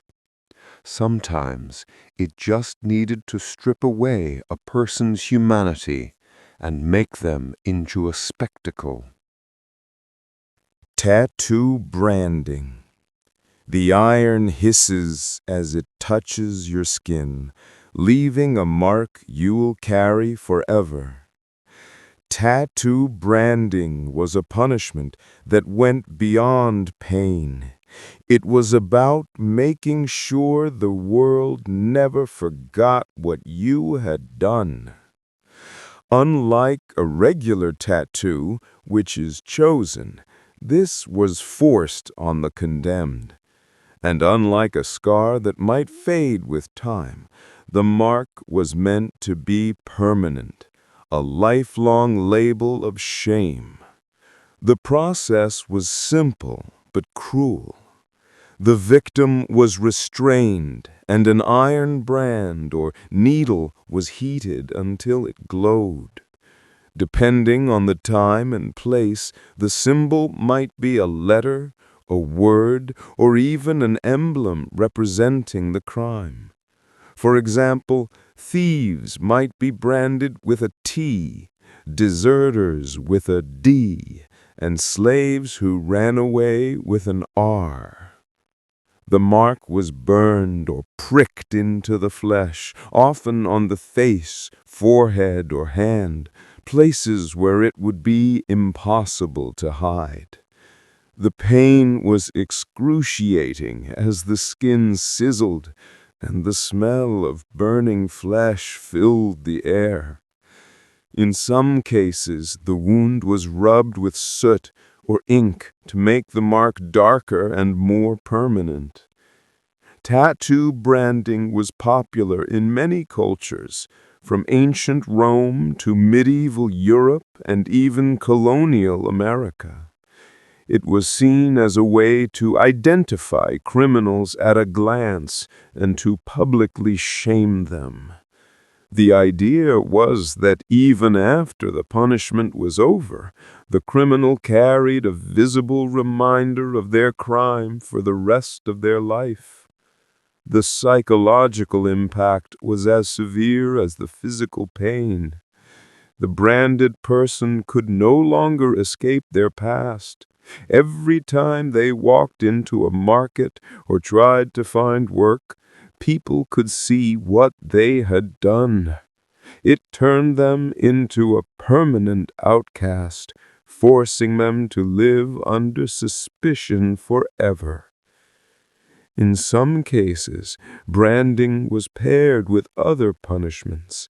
A thief might be flogged first, then branded. A slave might be branded after capture and returned to their master, ensuring everyone knew what they had attempted. The mark wasn't just a wound, it was a message, one that society could read every time they saw the branded person. For onlookers, the moment of branding was dramatic. The sight of the iron being heated, the sound of the hiss when it touched flesh, and the victim's scream created a spectacle people would remember. The mark itself was proof that justice had been served. When branding faded, some authorities even reapplied it to make sure it stayed visible.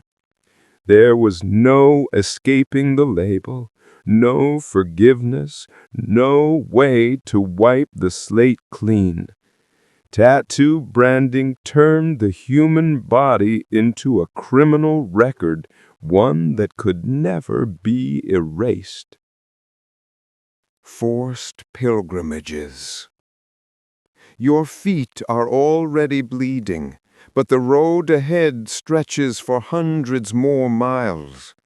Forced pilgrimages were a punishment that turned spiritual journeys into grueling sentences. Instead of prison time or execution, the condemned was ordered to travel long distances, often barefoot, sometimes in chains, and almost always under harsh conditions, as a form of penance. The idea came from religious tradition. Pilgrimage was supposed to be an act of devotion, a way to seek forgiveness or spiritual enlightenment. But as a punishment, it became a way to strip a person of comfort, dignity, and security. The condemned had to walk for weeks or months, often to a distant shrine or holy site, with no guarantee of safety along the way. The journey itself was the punishment. The person might have to go without proper clothing or shoes, making every step painful. In some cases, they were made to carry heavy crosses or chains as symbols of their guilt. Food and water were scarce, and they were often forbidden to ride horses or carriages. It had to be done on foot, no matter how far. The suffering wasn't just physical. A forced pilgrimage was public, and everyone along the road could see the penitent, know their crime, and treat them with contempt. Some were spit on, mocked, or refused help as they passed through towns. Others were required to beg for food, adding humiliation to the exhaustion. In medieval Europe, forced pilgrimages were a common sentence for crimes like adultery, theft, or blasphemy. Instead of filling the jails or executing offenders, authorities sent them on the road, turning their punishment into a public act of repentance. They might have to wear special clothing or signs marking them as sinners so that no one would mistake them for ordinary travelers. The danger was real. Bandits, wild animals, disease, and weather could all kill before the destination was reached. Some never made it to the shrine at all. Their bodies were left somewhere along the road, their penance unfinished. For those who survived, the pilgrimage could leave permanent damage. Feet became infected, joints swelled from the constant walking, and malnutrition weakened the body. Even after returning home, the experience marked them for life, both physically and socially. To the authorities, this punishment was a way to combine justice with moral correction. It didn't just hurt, it was supposed to purify, to make the sinner earn redemption, step by painful step. Forced pilgrimages turned the open road into a prison, where every mile was part of the sentence and every blister was a reminder of guilt. Dung smearing. The stench hits before anything else. You're dragged into the square as filth is smeared across your face. Dung smearing was a punishment that focused less on physical pain and more on total humiliation. It turned the condemned into a spectacle, covering them in excrement in front of the entire community as a way to strip away dignity and mark them as disgusting and unworthy. The process varied depending on where it was practiced, but it was always public. The condemned was usually dragged into a central place, the marketplace, a church courtyard, or the village square, and restrained so they couldn't resist. Then animal dung or human feces was rubbed onto their face, hair, or clothing, sometimes by officials and sometimes by members of the community themselves. In some cases, the punishment didn't stop there. The condemned might be paraded through town, forced to walk while smeared with filth so everyone could see them. Others were tied to a post and left there for hours, the smell drawing flies and adding to the humiliation.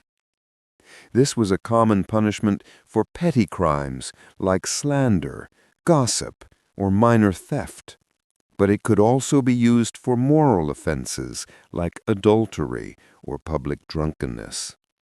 The goal wasn't to injure the body, it was to injure the reputation. Psychologically, the punishment was devastating.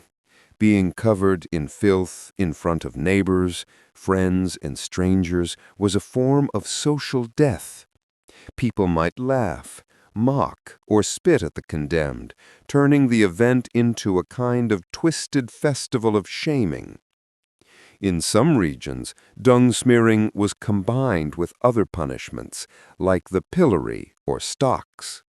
The offender might be locked in place while dung was hurled or smeared on them, leaving them to stew in the mess until the sentence was over. The humiliation was meant to linger. Even after the punishment ended, the person was remembered for the stench, the spectacle, and the disgrace.